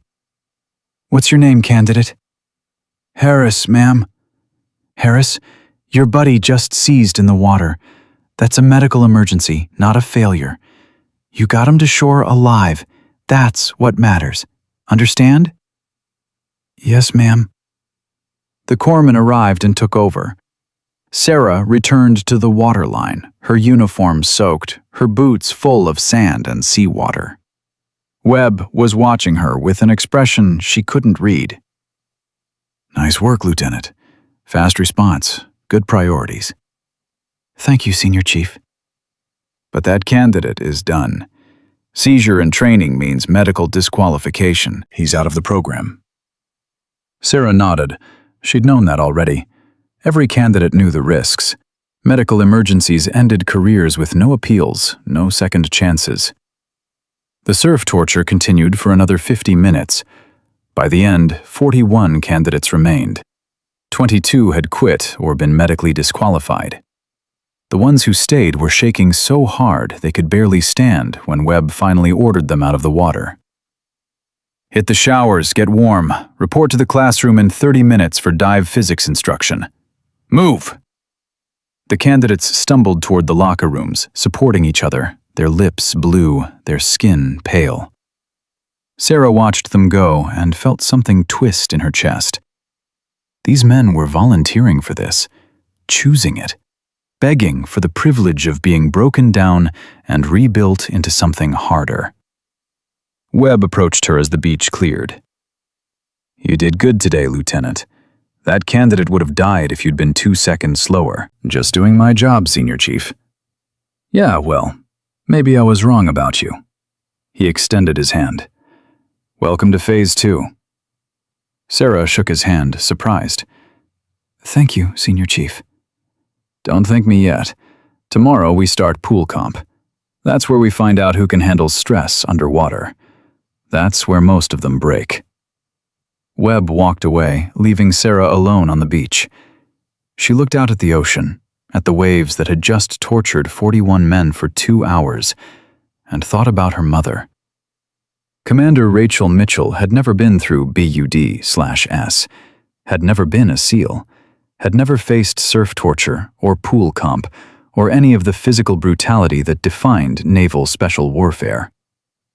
But she'd faced worse things in darker places, and she'd never quit either. Sarah's phone buzzed. A text from Chen. "My sister shipped to boot camp yesterday. She wanted me to tell you thanks. Said knowing you're at BUD/S made her believe she could actually do this." Sarah typed back, "Tell her I'll see her in 8 months. Tell her to bring everything she's got." The next 6 weeks blurred together in a haze of training cycles, candidate failures, and small victories that felt enormous in the moment. Sarah taught diving physics, emergency procedures, equipment maintenance. She ran pool comp sessions where candidates had their masks ripped off underwater, their regulators torn from their mouths, their tanks shut off without warning, all while instructors tried to make them panic and quit. Some of them did panic. Some of them quit. But the ones who stayed learned what Sarah already knew: that panic was a choice, that control was a skill, that the difference between dying and surviving underwater was nothing more than deciding not to give up. By week 7, 28 candidates remained from the original 63. They were harder now, leaner, quieter. They'd learned to trust their swim buddies completely because their lives depended on it. They'd learned that the instructors weren't trying to kill them, just trying to find out if they'd kill themselves by making stupid decisions under pressure. Sarah was running a dive emergency drill when everything went wrong. The scenario was simple. 2 divers on a training dive at 40 feet. One diver experiences regulator malfunction. Buddy breathing required to reach surface safely. Standard procedure, practiced hundreds of times. Muscle memory for anyone who'd been diving longer than a week. But the candidate playing victim panicked. Sarah saw it happen through her dive mask. The candidate's eyes went wide. He ripped the regulator from his swim buddy's mouth instead of waiting for it to be offered. He bolted for the surface without exhaling, his ascent rate dangerously fast. Arterial gas embolism. Fatal if he didn't exhale during ascent. Sarah kicked hard, closing the distance in 3 seconds. She grabbed the panicking candidate and forced his regulator back into his mouth, physically restraining him, slowing his ascent, making him breathe instead of holding his breath and rupturing his lungs. They broke the surface together. The candidate was gasping, crying, his mask flooded with tears and seawater. I'm sorry, I panicked. I didn't mean to." "Breathe, just breathe." Sarah guided him to the pool edge. "You're safe. You're on the surface. You're alive." Senior Chief Webb was there immediately, hauling the candidate out of the water. "What the hell was that, candidate?" "I don't know, Senior Chief. The regulator stopped working and I couldn't breathe, and I forgot everything." "You forgot everything? We've drilled this scenario 15 times. You put your swim buddy's life at risk because you forgot?" Webb's voice was harsh, unforgiving. "Ring the bell. You're done." The candidate's face crumpled. "Senior Chief, please, give me another chance." "I won't panic again, I promise." "I don't care about promises. I care about whether I can trust you underwater when things go wrong. And you just proved I can't." Webb pointed toward the bell mounted near the pool exit. "Ring it. Now." The candidate looked at Sarah, desperation in his eyes. "Lieutenant, please, tell him I can do this." Sarah met his gaze. Her voice was gentle but firm. "You panicked and nearly killed yourself. If this had been a real dive, you'd be dead or severely injured right now. The Senior Chief is right. You're done." The candidate's shoulders sagged. He pulled himself out of the pool and walked to the bell on legs that barely supported him. The sound of the bell ringing echoed across the pool deck 3 times, final and absolute. Another candidate gone. Sarah hauled herself out of the water and found Webb waiting for her. "Good call on the intervention, Lieutenant. You saved his life." "Doesn't make it any easier." "It's not supposed to be easy. We're deciding who gets to go to war. Wrong decision here means someone dies over there." Webb's expression softened slightly. "You handled it right. Saved him first, made the hard call second. That's what good instructors do." That evening, Sarah sat in her quarters writing training reports when someone knocked on her door. She opened it to find Petty Officer Rodriguez, one of the Phase 2 instructors who'd defended her on her first day. "Evening, ma'am. Got a minute?" "Come in, Rodriguez." He entered, holding a folder. "I wanted to show you something.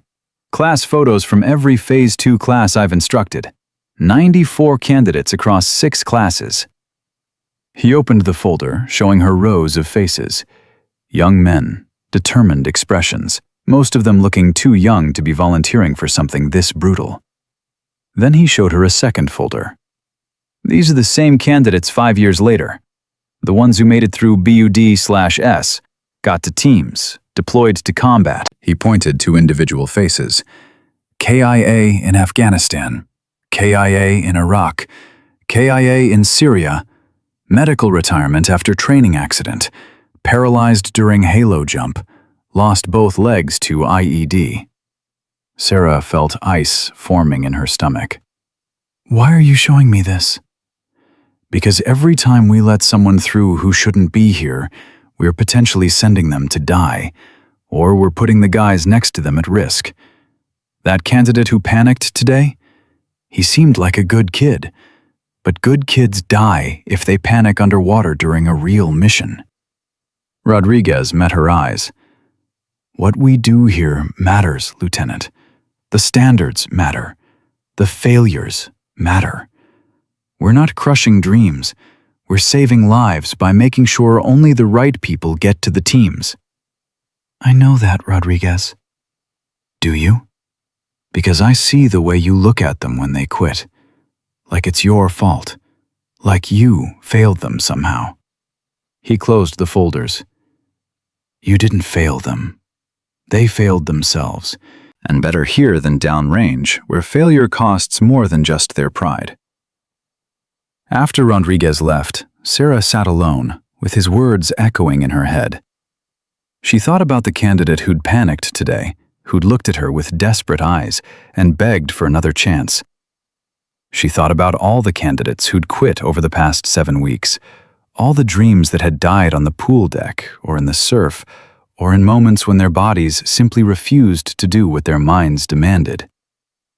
She thought about her mother, who had died in North Korea, protecting intelligence that saved thousands of lives, who had made the hard calls and paid the ultimate price, and never got the chance to see if her daughter would follow in her footsteps.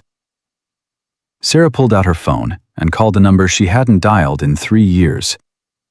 The woman who answered sounded tired. "Hello? Mrs. Chen? This is Lieutenant Sarah Mitchell.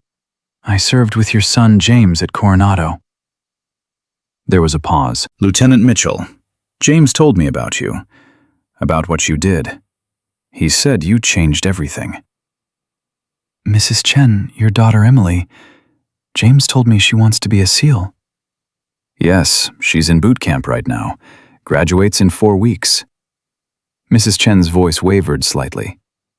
"I'm terrified, Lieutenant. I'm terrified she's going to go through what you went through. That someone like that Master Chief will try to break her." Sarah took a breath. "Mrs. Chen, I can't promise Emily won't face people who don't want her to succeed. I can't promise it'll be easy or fair, or that she won't get thrown in mud pits and told she doesn't belong. But I can promise that when she gets to BUD/S, I'll be here, and I'll make sure she has every chance to prove herself that any man gets." Mrs. Chen was crying softly. "Thank you. Thank you so much." Tell her to call me when she gets to Coronado. I'll make sure she's ready." After she hung up, Sarah walked to the window and looked out at the ocean. Somewhere out there, Emily Chen was probably lying in a boot camp rack, wondering if she'd made the right choice, wondering if she was strong enough, wondering if women like Sarah Mitchell really existed, or if they were just stories people told to make impossible things seem possible. Sarah touched the trident pendant around her neck, feeling the engraving her mother had made. Earn your place. She had earned hers.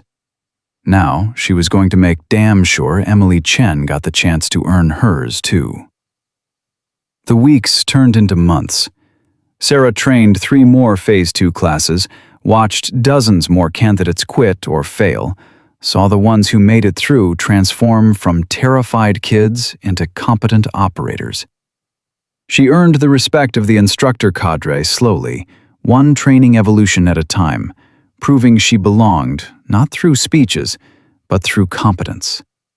Senior Chief Webb became something close to a friend. They ran training together, debriefed candidates together, made the hard calls about who stayed and who went.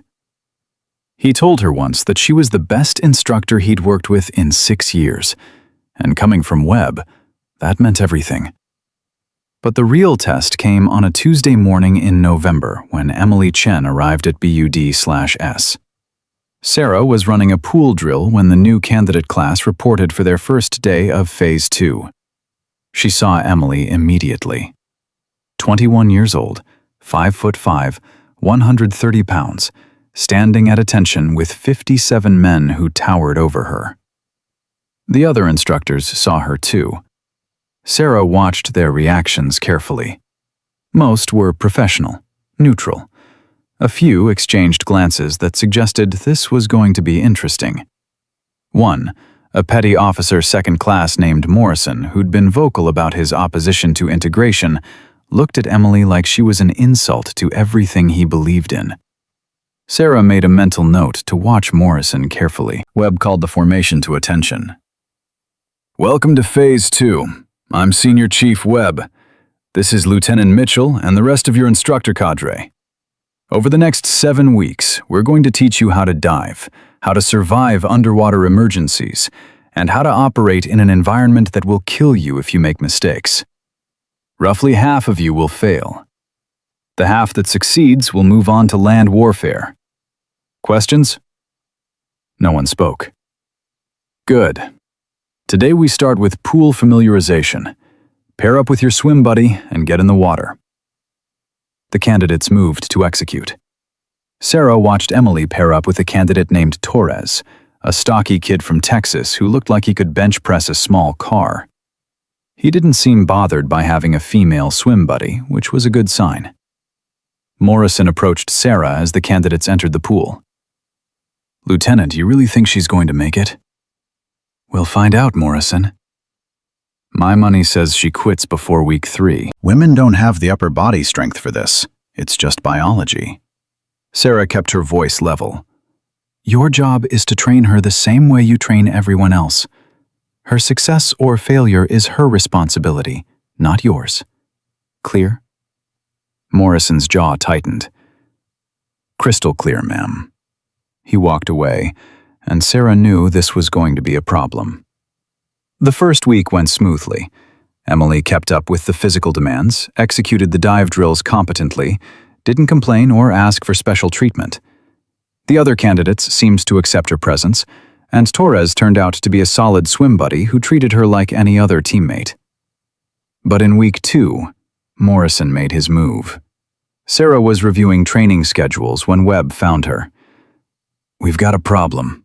Morrison just assigned Emily Chen to pool comp with himself as the safety instructor." Sarah felt ice in her veins. "That's not random rotation. That's deliberate." "Yeah, and I can't reassign her without making it look like we're giving her special treatment."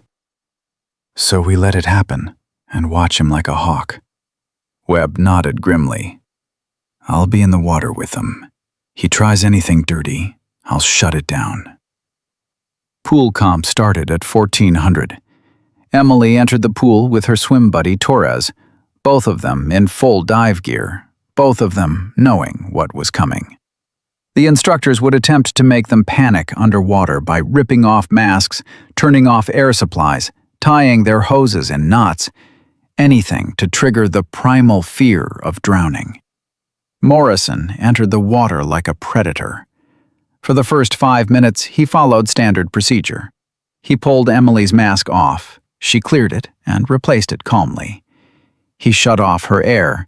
She switched to her buddy's octopus regulator without hesitation. He tied her hoses together. She untied them methodically. Then he escalated. He ripped both her mask and her regulator off simultaneously, shut off Torres's air so he couldn't provide backup, and wrapped his arms around Emily's torso, pinning her arms and preventing her from reaching her emergency regulator. Sarah saw it from the pool deck and dove in immediately. She covered the distance in 4 seconds, her hand locking on Morrison's arm like a vice. She made direct eye contact with him underwater and shook her head once. Morrison released Emily and surfaced. Sarah surfaced next to him, fury in her eyes. "What the hell was that?" "Stress test, ma'am. Seeing if she can handle—" "That was assault, Morrison. You pinned her arms, shut off her buddy's air, and created a situation where she couldn't access any backup. That's not testing. That's trying to make her fail." Webb was there now, his voice cold.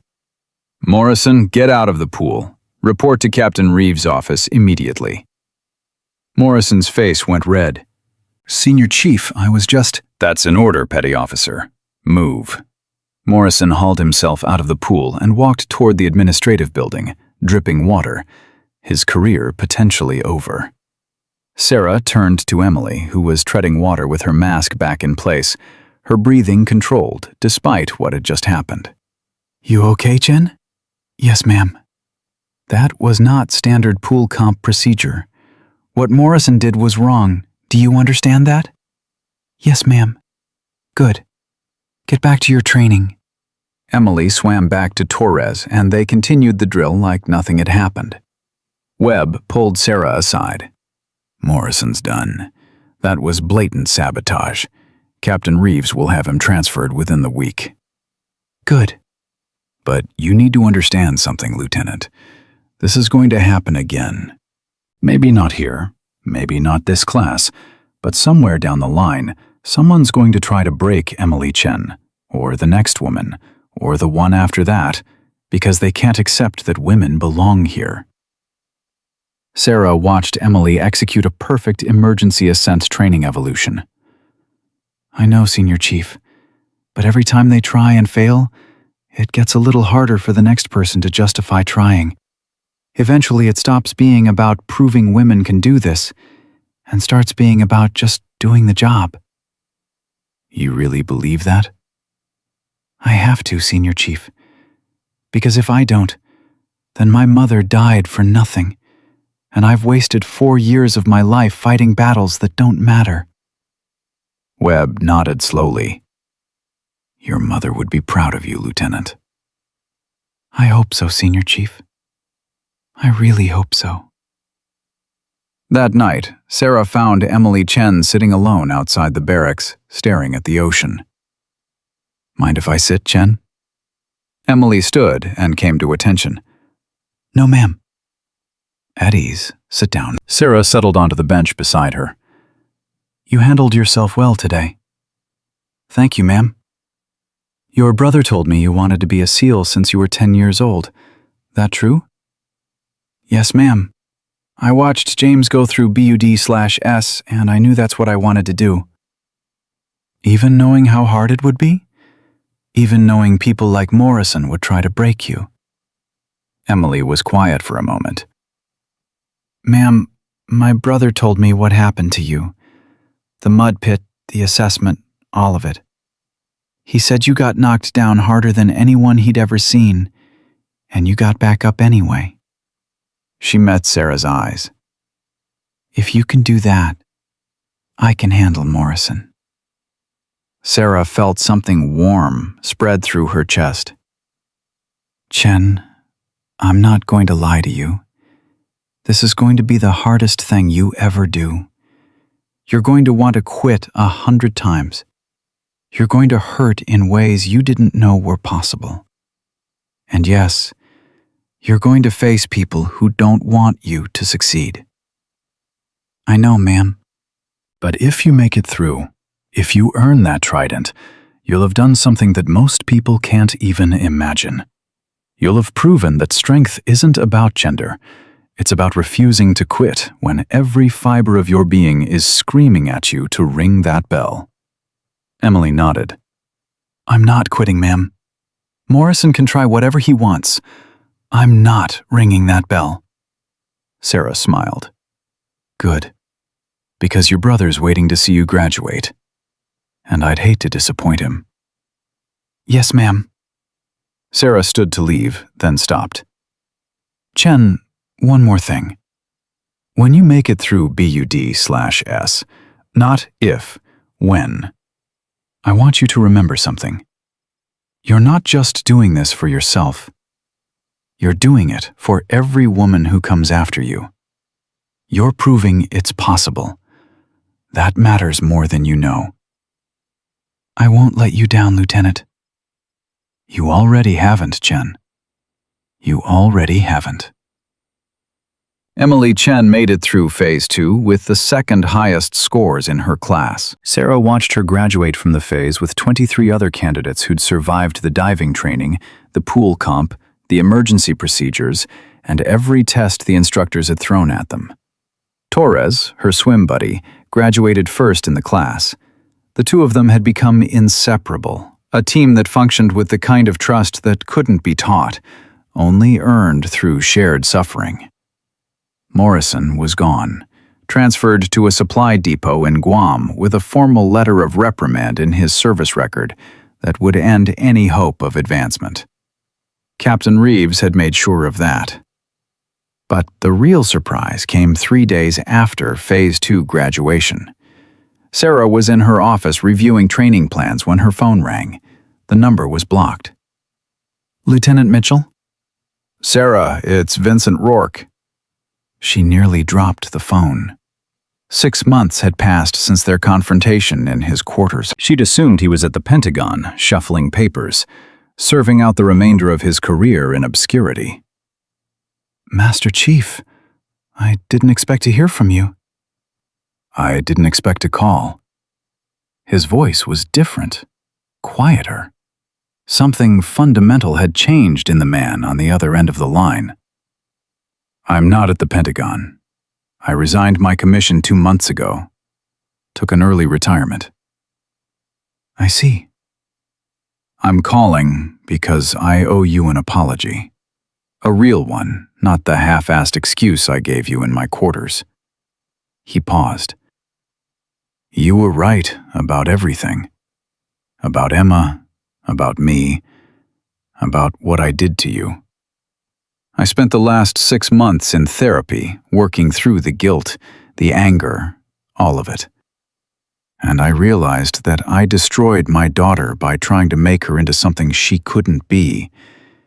And then I tried to destroy you because you represented everything she wasn't. Sarah was quiet, letting him talk. I can't fix what I did. I can't bring Emma back. I can't undo the broken nose or the mud pit or any of it. But I wanted you to know that you changed something in me that day. You made me face what I'd been running from for 2 years. His voice cracked slightly. Emma deserved better. You deserved better. And I'm sorry it took me this long to understand that. Master Chief, I'm not a Master Chief anymore. I'm just Vincent Rourke, a father who failed his daughter and tried to blame everyone except himself. He cleared his throat. There's a Veterans Crisis Center in San Diego. I've been volunteering there, working with vets who are struggling with PTSD, guilt, grief, trying to be for them what I should have been for Emma. It doesn't fix anything, but it's something. Sarah felt tears stinging her eyes. That's good, Vincent. That's really good. One more thing. I heard about Emily Chen. Heard you've been looking out for her, making sure she gets a fair shot. He paused. If Emma had someone like you when she needed help, maybe she'd still be alive. So thank you for being what I couldn't be. Vincent, your daughter's death wasn't your fault for not being perfect. It was the system's fault for making her think asking for help was weakness. Maybe, but I was part of that system. I reinforced it every day of her life. He was quiet for a moment. Take care of yourself, Sarah, and keep doing what you're doing. The Navy needs people like you. He hung up before she could respond. Sarah sat in her office for a long time, staring at her phone, thinking about Rourke and his daughter, and all the damage that grief could cause when it had nowhere to go except outward toward other people. Then she called Chen. Lieutenant? Your sister graduates Phase 2 today. I wanted to congratulate you. Chen's voice filled with pride. She called me this morning, said she couldn't have done it without you. She did it without me, Chen. I just made sure nobody got in her way. That's the same thing, ma'am. He paused. There's something else. Emily told me there are 3 more women in the next BUD/S class. Word's getting out about what you did, about what she's doing. Women are applying to BUD/S in numbers we've never seen before. Sarah felt something warm spread through her chest. Good. The more who try, the more who'll make it through. Ma'am, you changed everything. You know that, right? I didn't change anything, Chen. I just refused to quit. There's a difference. After she hung up, Sarah walked to the beach where Rourke had thrown her in the mud pit 9 months ago. The pit was still there, still filled with red clay and standing water, still waiting to break the next generation of candidates who thought they were ready for what naval special warfare demanded. She stood at the edge and thought about everything that had happened since that morning. The broken nose that still ached when the weather changed. The 72-hour assessment that had nearly killed her. The Navy Cross that hung in a frame in her quarters. The candidates she'd trained. The lives she'd potentially saved by making sure only the prepared ones made it through. Footsteps approached from behind. Senior Chief Webb stopped beside her. Thought I'd find you here. Just thinking, Senior Chief. About what? About whether any of this matters. Whether we're actually changing things or just putting band-aids on a system that's fundamentally broken. Webb was quiet for a moment. You want to know what I think? Always, Senior Chief. I think you're the best instructor I've worked with in 22 years. I think Emily Chen is going to make one hell of a SEAL because you showed her it was possible. I think the 3 women in the next class are going to try harder because they saw what you and Chen accomplished. And I think 20 years from now, some woman's going to graduate BUD/S and she won't even think it's unusual because you normalized it today. Sarah turned to look at him. You really believe that? I believe you changed my mind about women in special warfare, and I've been doing this since before you were born. If you can change my mind, you can change anyone's. He gestured toward the compound. Captain Reeves wants to see you. Said it's important. Sarah followed Webb to the administrative building. Captain Reeves was waiting in his office with Admiral Harding on a video call. Lieutenant Mitchell, thank you for coming. Admiral Harding has some news. Harding's face filled the screen.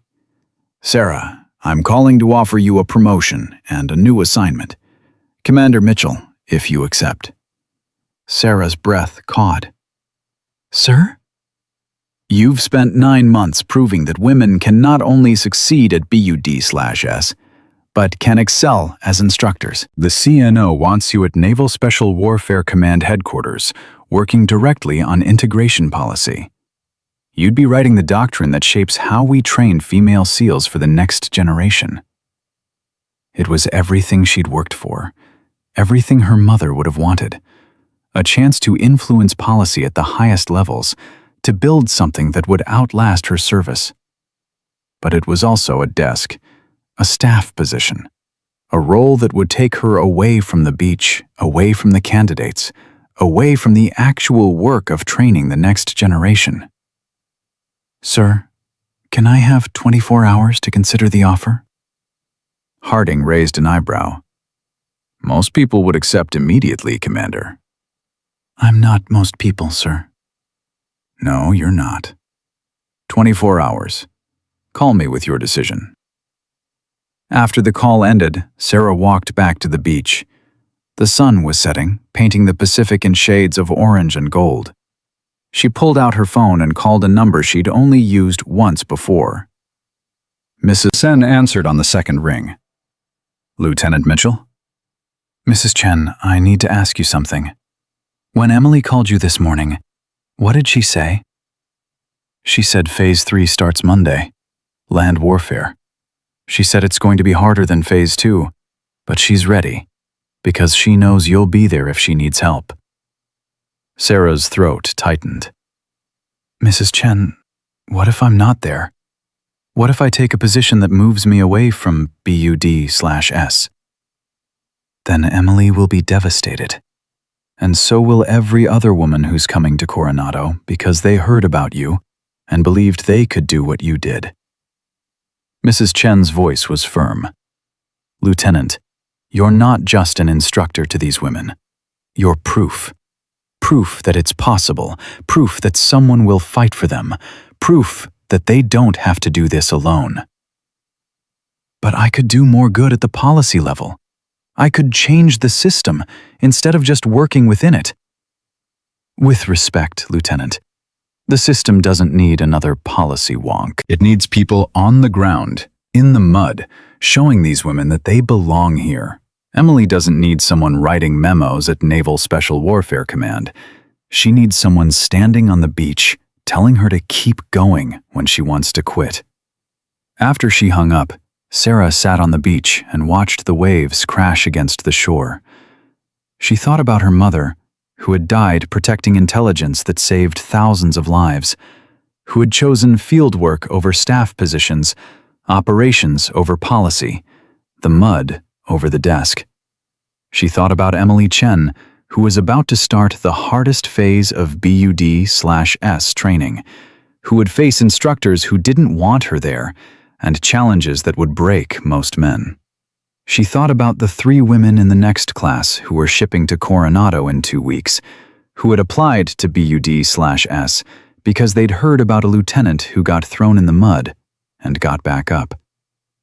The choice was obvious. Sarah called Admiral Harding at 0600 the next morning. "Admiral, I'm declining the promotion and the headquarters assignment." Harding was quiet for a moment. "Can I ask why?" "Because the women coming to BUD/S don't need someone writing policy, sir. They need someone on the beach showing them it's possible. They need an instructor who's been where they're going, who knows what they're facing, who can look them in the eye and tell them they belong here." "You're turning down Commander because you want to stay an instructor?" "Yes, sir." Harding laughed. It was a genuine laugh, full of respect, and something that might have been pride. "Your mother made the same choice 20 years ago. CIA offered her a desk at Langley. She chose to stay in the field. Got her killed, but she saved thousands of lives by making that choice." "I know, sir." "All right, Lieutenant. Stay at BUD/S. Keep training the next generation. Keep showing them what's possible." "But Sarah," his voice softened, "don't stay there forever. Eventually you'll need to move up, to influence policy, to make changes at the strategic level. Promise me you'll know when that time comes." "I promise, sir." "Good. Now get back to work." Sarah spent the next 3 years at BUD/S, training 12 classes, watching hundreds of candidates quit and dozens earn their tridents. Emily Chen graduated BUD/S with the second highest overall scores in her class, earning her trident alongside 21 men who had learned to respect her, not because she was a woman, but because she was a warrior. Torres graduated first in the class. The two of them requested assignment to the same SEAL team and got it. They deployed together twice, to Afghanistan and then to Syria, and came home with stories they could never tell and experiences that bonded them in ways civilians could never understand. The 3 women from the next class all made it through Hell Week. 2 of them graduated BUD/S. One of them, a former college athlete named Rodriguez, went on to sniper school and graduated at the top of her class. By year 3, women applying to BUD/S had increased by 400%. The success rate was still low, but it was climbing. The culture was changing, slowly, one graduated woman at a time. And then came the call that changed everything. Sarah was running a dive drill when Captain Reeves found her. "Lieutenant, you need to come with me. Now." His tone made her stomach drop. Something was wrong. In his office, Admiral Harding was on the screen again.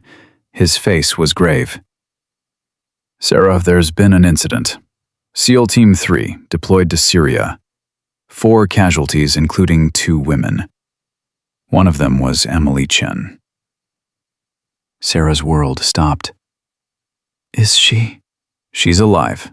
Critical condition. Being medevaced to Landstuhl. IED strike during a vehicle patrol. Her swim buddy Torres is dead. So are 2 other members of their element."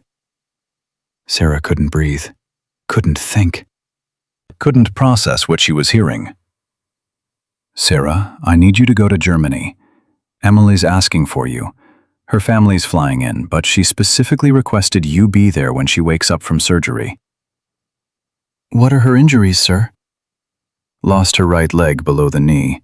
Severe shrapnel wounds to her torso and left arm. TBI from the blast. The doctors say she'll survive, but her SEAL career is over." Sarah felt tears streaming down her face. "When do I leave?" "There's a flight in 3 hours. Pack a bag." Sarah arrived at Landstuhl Regional Medical Center 18 hours later. Mrs. Chen was in the waiting room with her son James. Both of them looked like they'd aged 10 years overnight. Mrs. Chen stood when she saw Sarah. "Lieutenant Mitchell, how is she?" "Out of surgery, stable. They say she'll wake up in a few hours." Mrs. Chen's voice broke. "They took her leg, Lieutenant. They took her leg, and her career, and everything she worked for." Sarah pulled her into a hug. "She's alive. That's what matters." "Is it? She gave everything for this, and now it's over." James spoke quietly. "Mom, Emily knew the risks. We all knew the risks. That doesn't make it easier." The doctor came out 3 hours later. "She's awake. She's asking for Lieutenant Mitchell." Sarah followed the doctor into the ICU. Emily was in a bed surrounded by monitors and IV lines and medical equipment that beeped and hummed. Her right leg ended in bandages at mid-calf. Her face was bruised and swollen, but her eyes were clear when they found Sarah. "Ma'am?" Sarah pulled the chair beside the bed. "How are you feeling, Chen?" "Like I got blown up by an IED?" Emily's voice was weak but steady. "Torres didn't make it." "I know. I'm so sorry."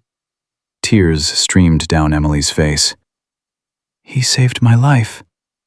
Saw the IED trigger, pushed me out of the blast radius. Took the full force himself. He died so I could live. And now I'm lying here with one leg, wondering what the hell I'm supposed to do with the life he gave me." Sarah gripped her hand. "You're going to heal. You're going to recover. You're going to figure out what comes next." "My career's over, ma'am. I can't be a SEAL with one leg. I can't do what I was trained to do. Everything I worked for, everything you helped me achieve, it's gone." Your career as an operator might be over, Chen, but your career as a warrior isn't. There are other ways to serve. Emily closed her eyes. I don't want other ways. I want to be back with my team. I want to finish what we started. I want Torres's death to mean something. It does mean something. He died protecting his teammate. He died being exactly what a SEAL is supposed to be. And you honor his sacrifice by living the best life you can with the second chance he gave you. Emily was quiet for a long time. Then she opened her eyes and looked at Sarah. What would your mother do? If she were me, what would she do? Sarah thought about Commander Rachel Mitchell, who had died in North Korea protecting intelligence that saved thousands of lives, who had chosen fieldwork over safety, operations over comfort, the mission over everything else. My mother would find a new mission. She'd figure out how to keep fighting even if the battlefield changed. She'd adapt and overcome, because that's what warriors do. Sarah squeezed Emily's hand. You're not done, Chen. You're just getting started on a different kind of fight. Emily was medically retired from the Navy 6 months later with full honors. She enrolled at UCLA, studying psychology with a focus on combat trauma and veteran rehabilitation. She volunteered at the same Veterans Crisis Center where Vincent Rourke worked, helping other wounded warriors navigate the transition from active duty to civilian life. And she started speaking at military bases, at veterans organizations, at high schools and colleges across the country, telling her story, telling Torres's story, showing women and men alike that service meant more than just wearing a uniform, that sacrifice came in many forms, that being a warrior was about mindset, not physical capability. Sarah visited her in Los Angeles 2 years after the IED strike. Emily walked with a prosthetic leg that she'd decorated with Torres's SEAL team insignia. She was halfway through her master's degree. She was helping dozens of veterans who were struggling with PTSD and survivor's guilt and the crushing weight of transitioning from warrior to civilian. They sat in a coffee shop overlooking the Pacific, watching waves crash against the Santa Monica Pier. Do you regret it? Sarah asked. Becoming a SEAL? Knowing how it ended? Emily didn't hesitate. Not for a second. I got to do something most people only dream about. I got to serve with warriors like Torres. I got to prove that women can do this. And now, I get to help other people find their purpose after the military. She met Sarah's eyes. You taught me that strength isn't about physical capability, ma'am. It's about refusing to quit when life knocks you down. Torres gave me a second chance at life. I'm not going to waste it feeling sorry for myself. Sarah felt tears stinging her eyes. Your brother told me you're engaged. To a Marine? Emily laughed. Yeah, he was wounded in the same IED strike. Lost both legs. We met in rehab at Walter Reed. He proposed last month using the pull-up bar where we first talked. She showed Sarah a ring. We're getting married next year. I'm asking you to be in the wedding party. Hope that's not too weird. I'd be honored, Chen. It's Emily now, ma'am. I'm not in the Navy anymore. You can use my first name. Sarah smiled. I don't think I can do that, Chen. You earned that respect. You keep it. 3 months later, Sarah received orders to Naval Special Warfare Command. The promotion to commander came with them. This time, she accepted. Her last day at BUD/S, she stood on the beach where Rourke had thrown her in the mud pit 4 years earlier. The pit was still there, still breaking candidates, still separating the ones who would quit from the ones who would keep going. Senior Chief Webb found her there. He'd been promoted to Master Chief, was running the entire Phase 2 program now. Going to miss you, Commander. Going to miss this, Master Chief. Miss the candidates, the training, the feeling of making a difference, one person at a time. You made more than a difference, ma'am. You changed everything. We've graduated 18 women from BUD/S since you arrived. 18. That's 18 women who wouldn't be SEALs without you showing them it was possible. Sarah touched the trident pendant around her neck, her mother's trident, worn smooth from 4 years of carrying it into training evolutions, dive drills, and moments when she needed to remember why she was doing this. Master Chief, I need you to promise me something. Anything, ma'am.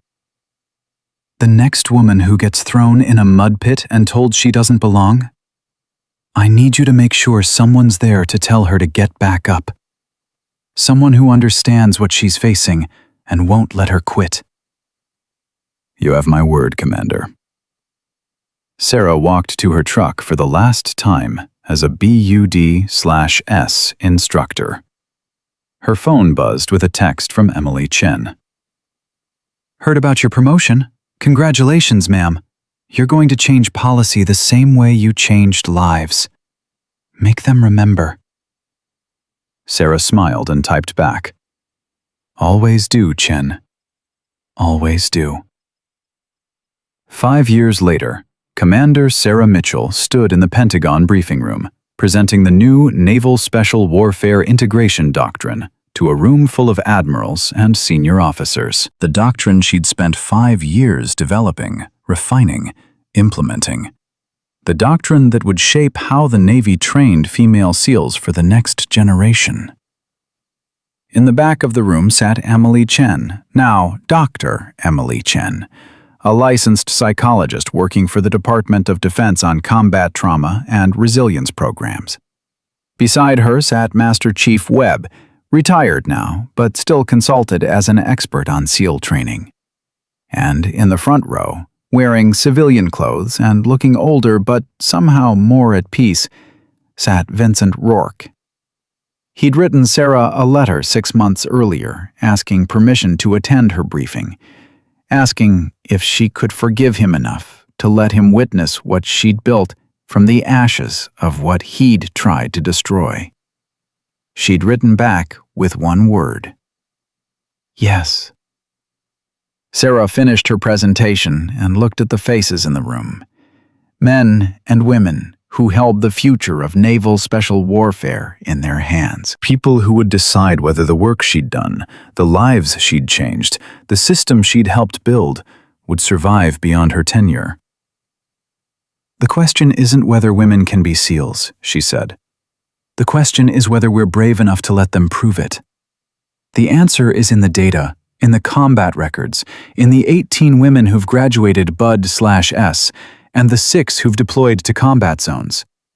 The answer is in the lives they've saved, and the missions they've completed, and the teammates who trust them with their lives. She paused, letting the words sink in. My mother, Commander Rachel Mitchell, died protecting intelligence that saved thousands of lives. She never got to see me become a SEAL. She never got to see women earn the trident. She never got to see the system change. But she taught me something before she died. She taught me that you earn your place, not by demanding it, but by refusing to quit when everyone tells you to. That lesson applies to individuals and to institutions.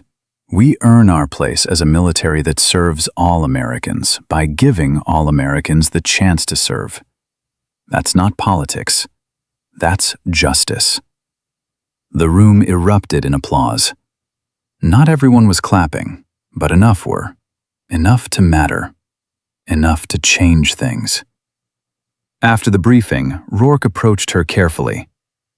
Commander Mitchell, thank you for letting me be here. Thank you for coming, Vincent. I wanted you to know something. My younger daughter, Emma's sister, she's 17 now. She asked me last week if I thought she could be a Marine. His voice was thick with emotion. I told her she could be anything she wanted if she was willing to work for it. Told her about you, about Emily Chen, about what real strength looks like. Sarah felt tears in her eyes. What did she say? She said she wants to try. Not because of Emma, not because of me, but because she wants to serve. He met Sarah's eyes.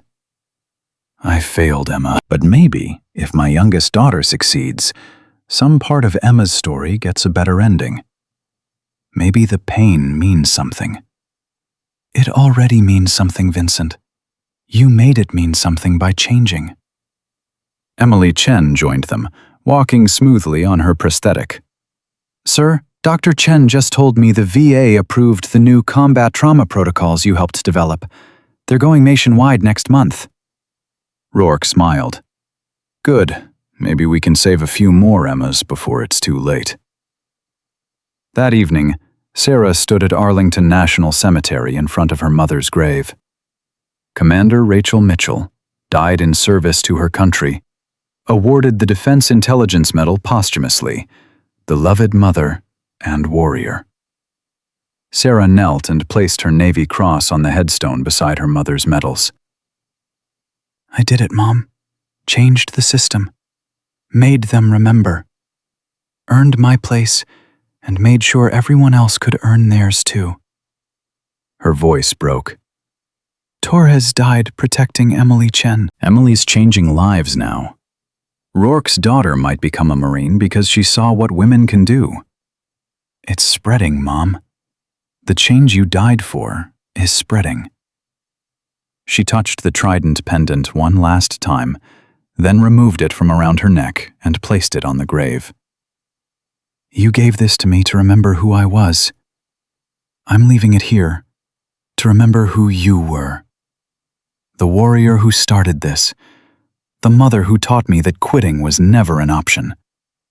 The woman who proved that service means more than survival. Sarah stood, saluted her mother's grave, and walked away.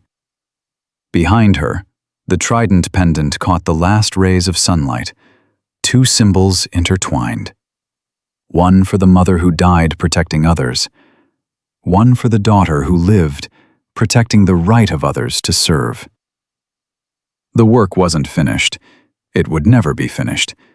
But it was started, and it was spreading, and it would outlast everyone who'd fought for it. Because warriors didn't measure success by whether they finished the fight. They measured it by whether they trained the next generation to keep fighting after they were gone. Sarah Mitchell had done exactly that.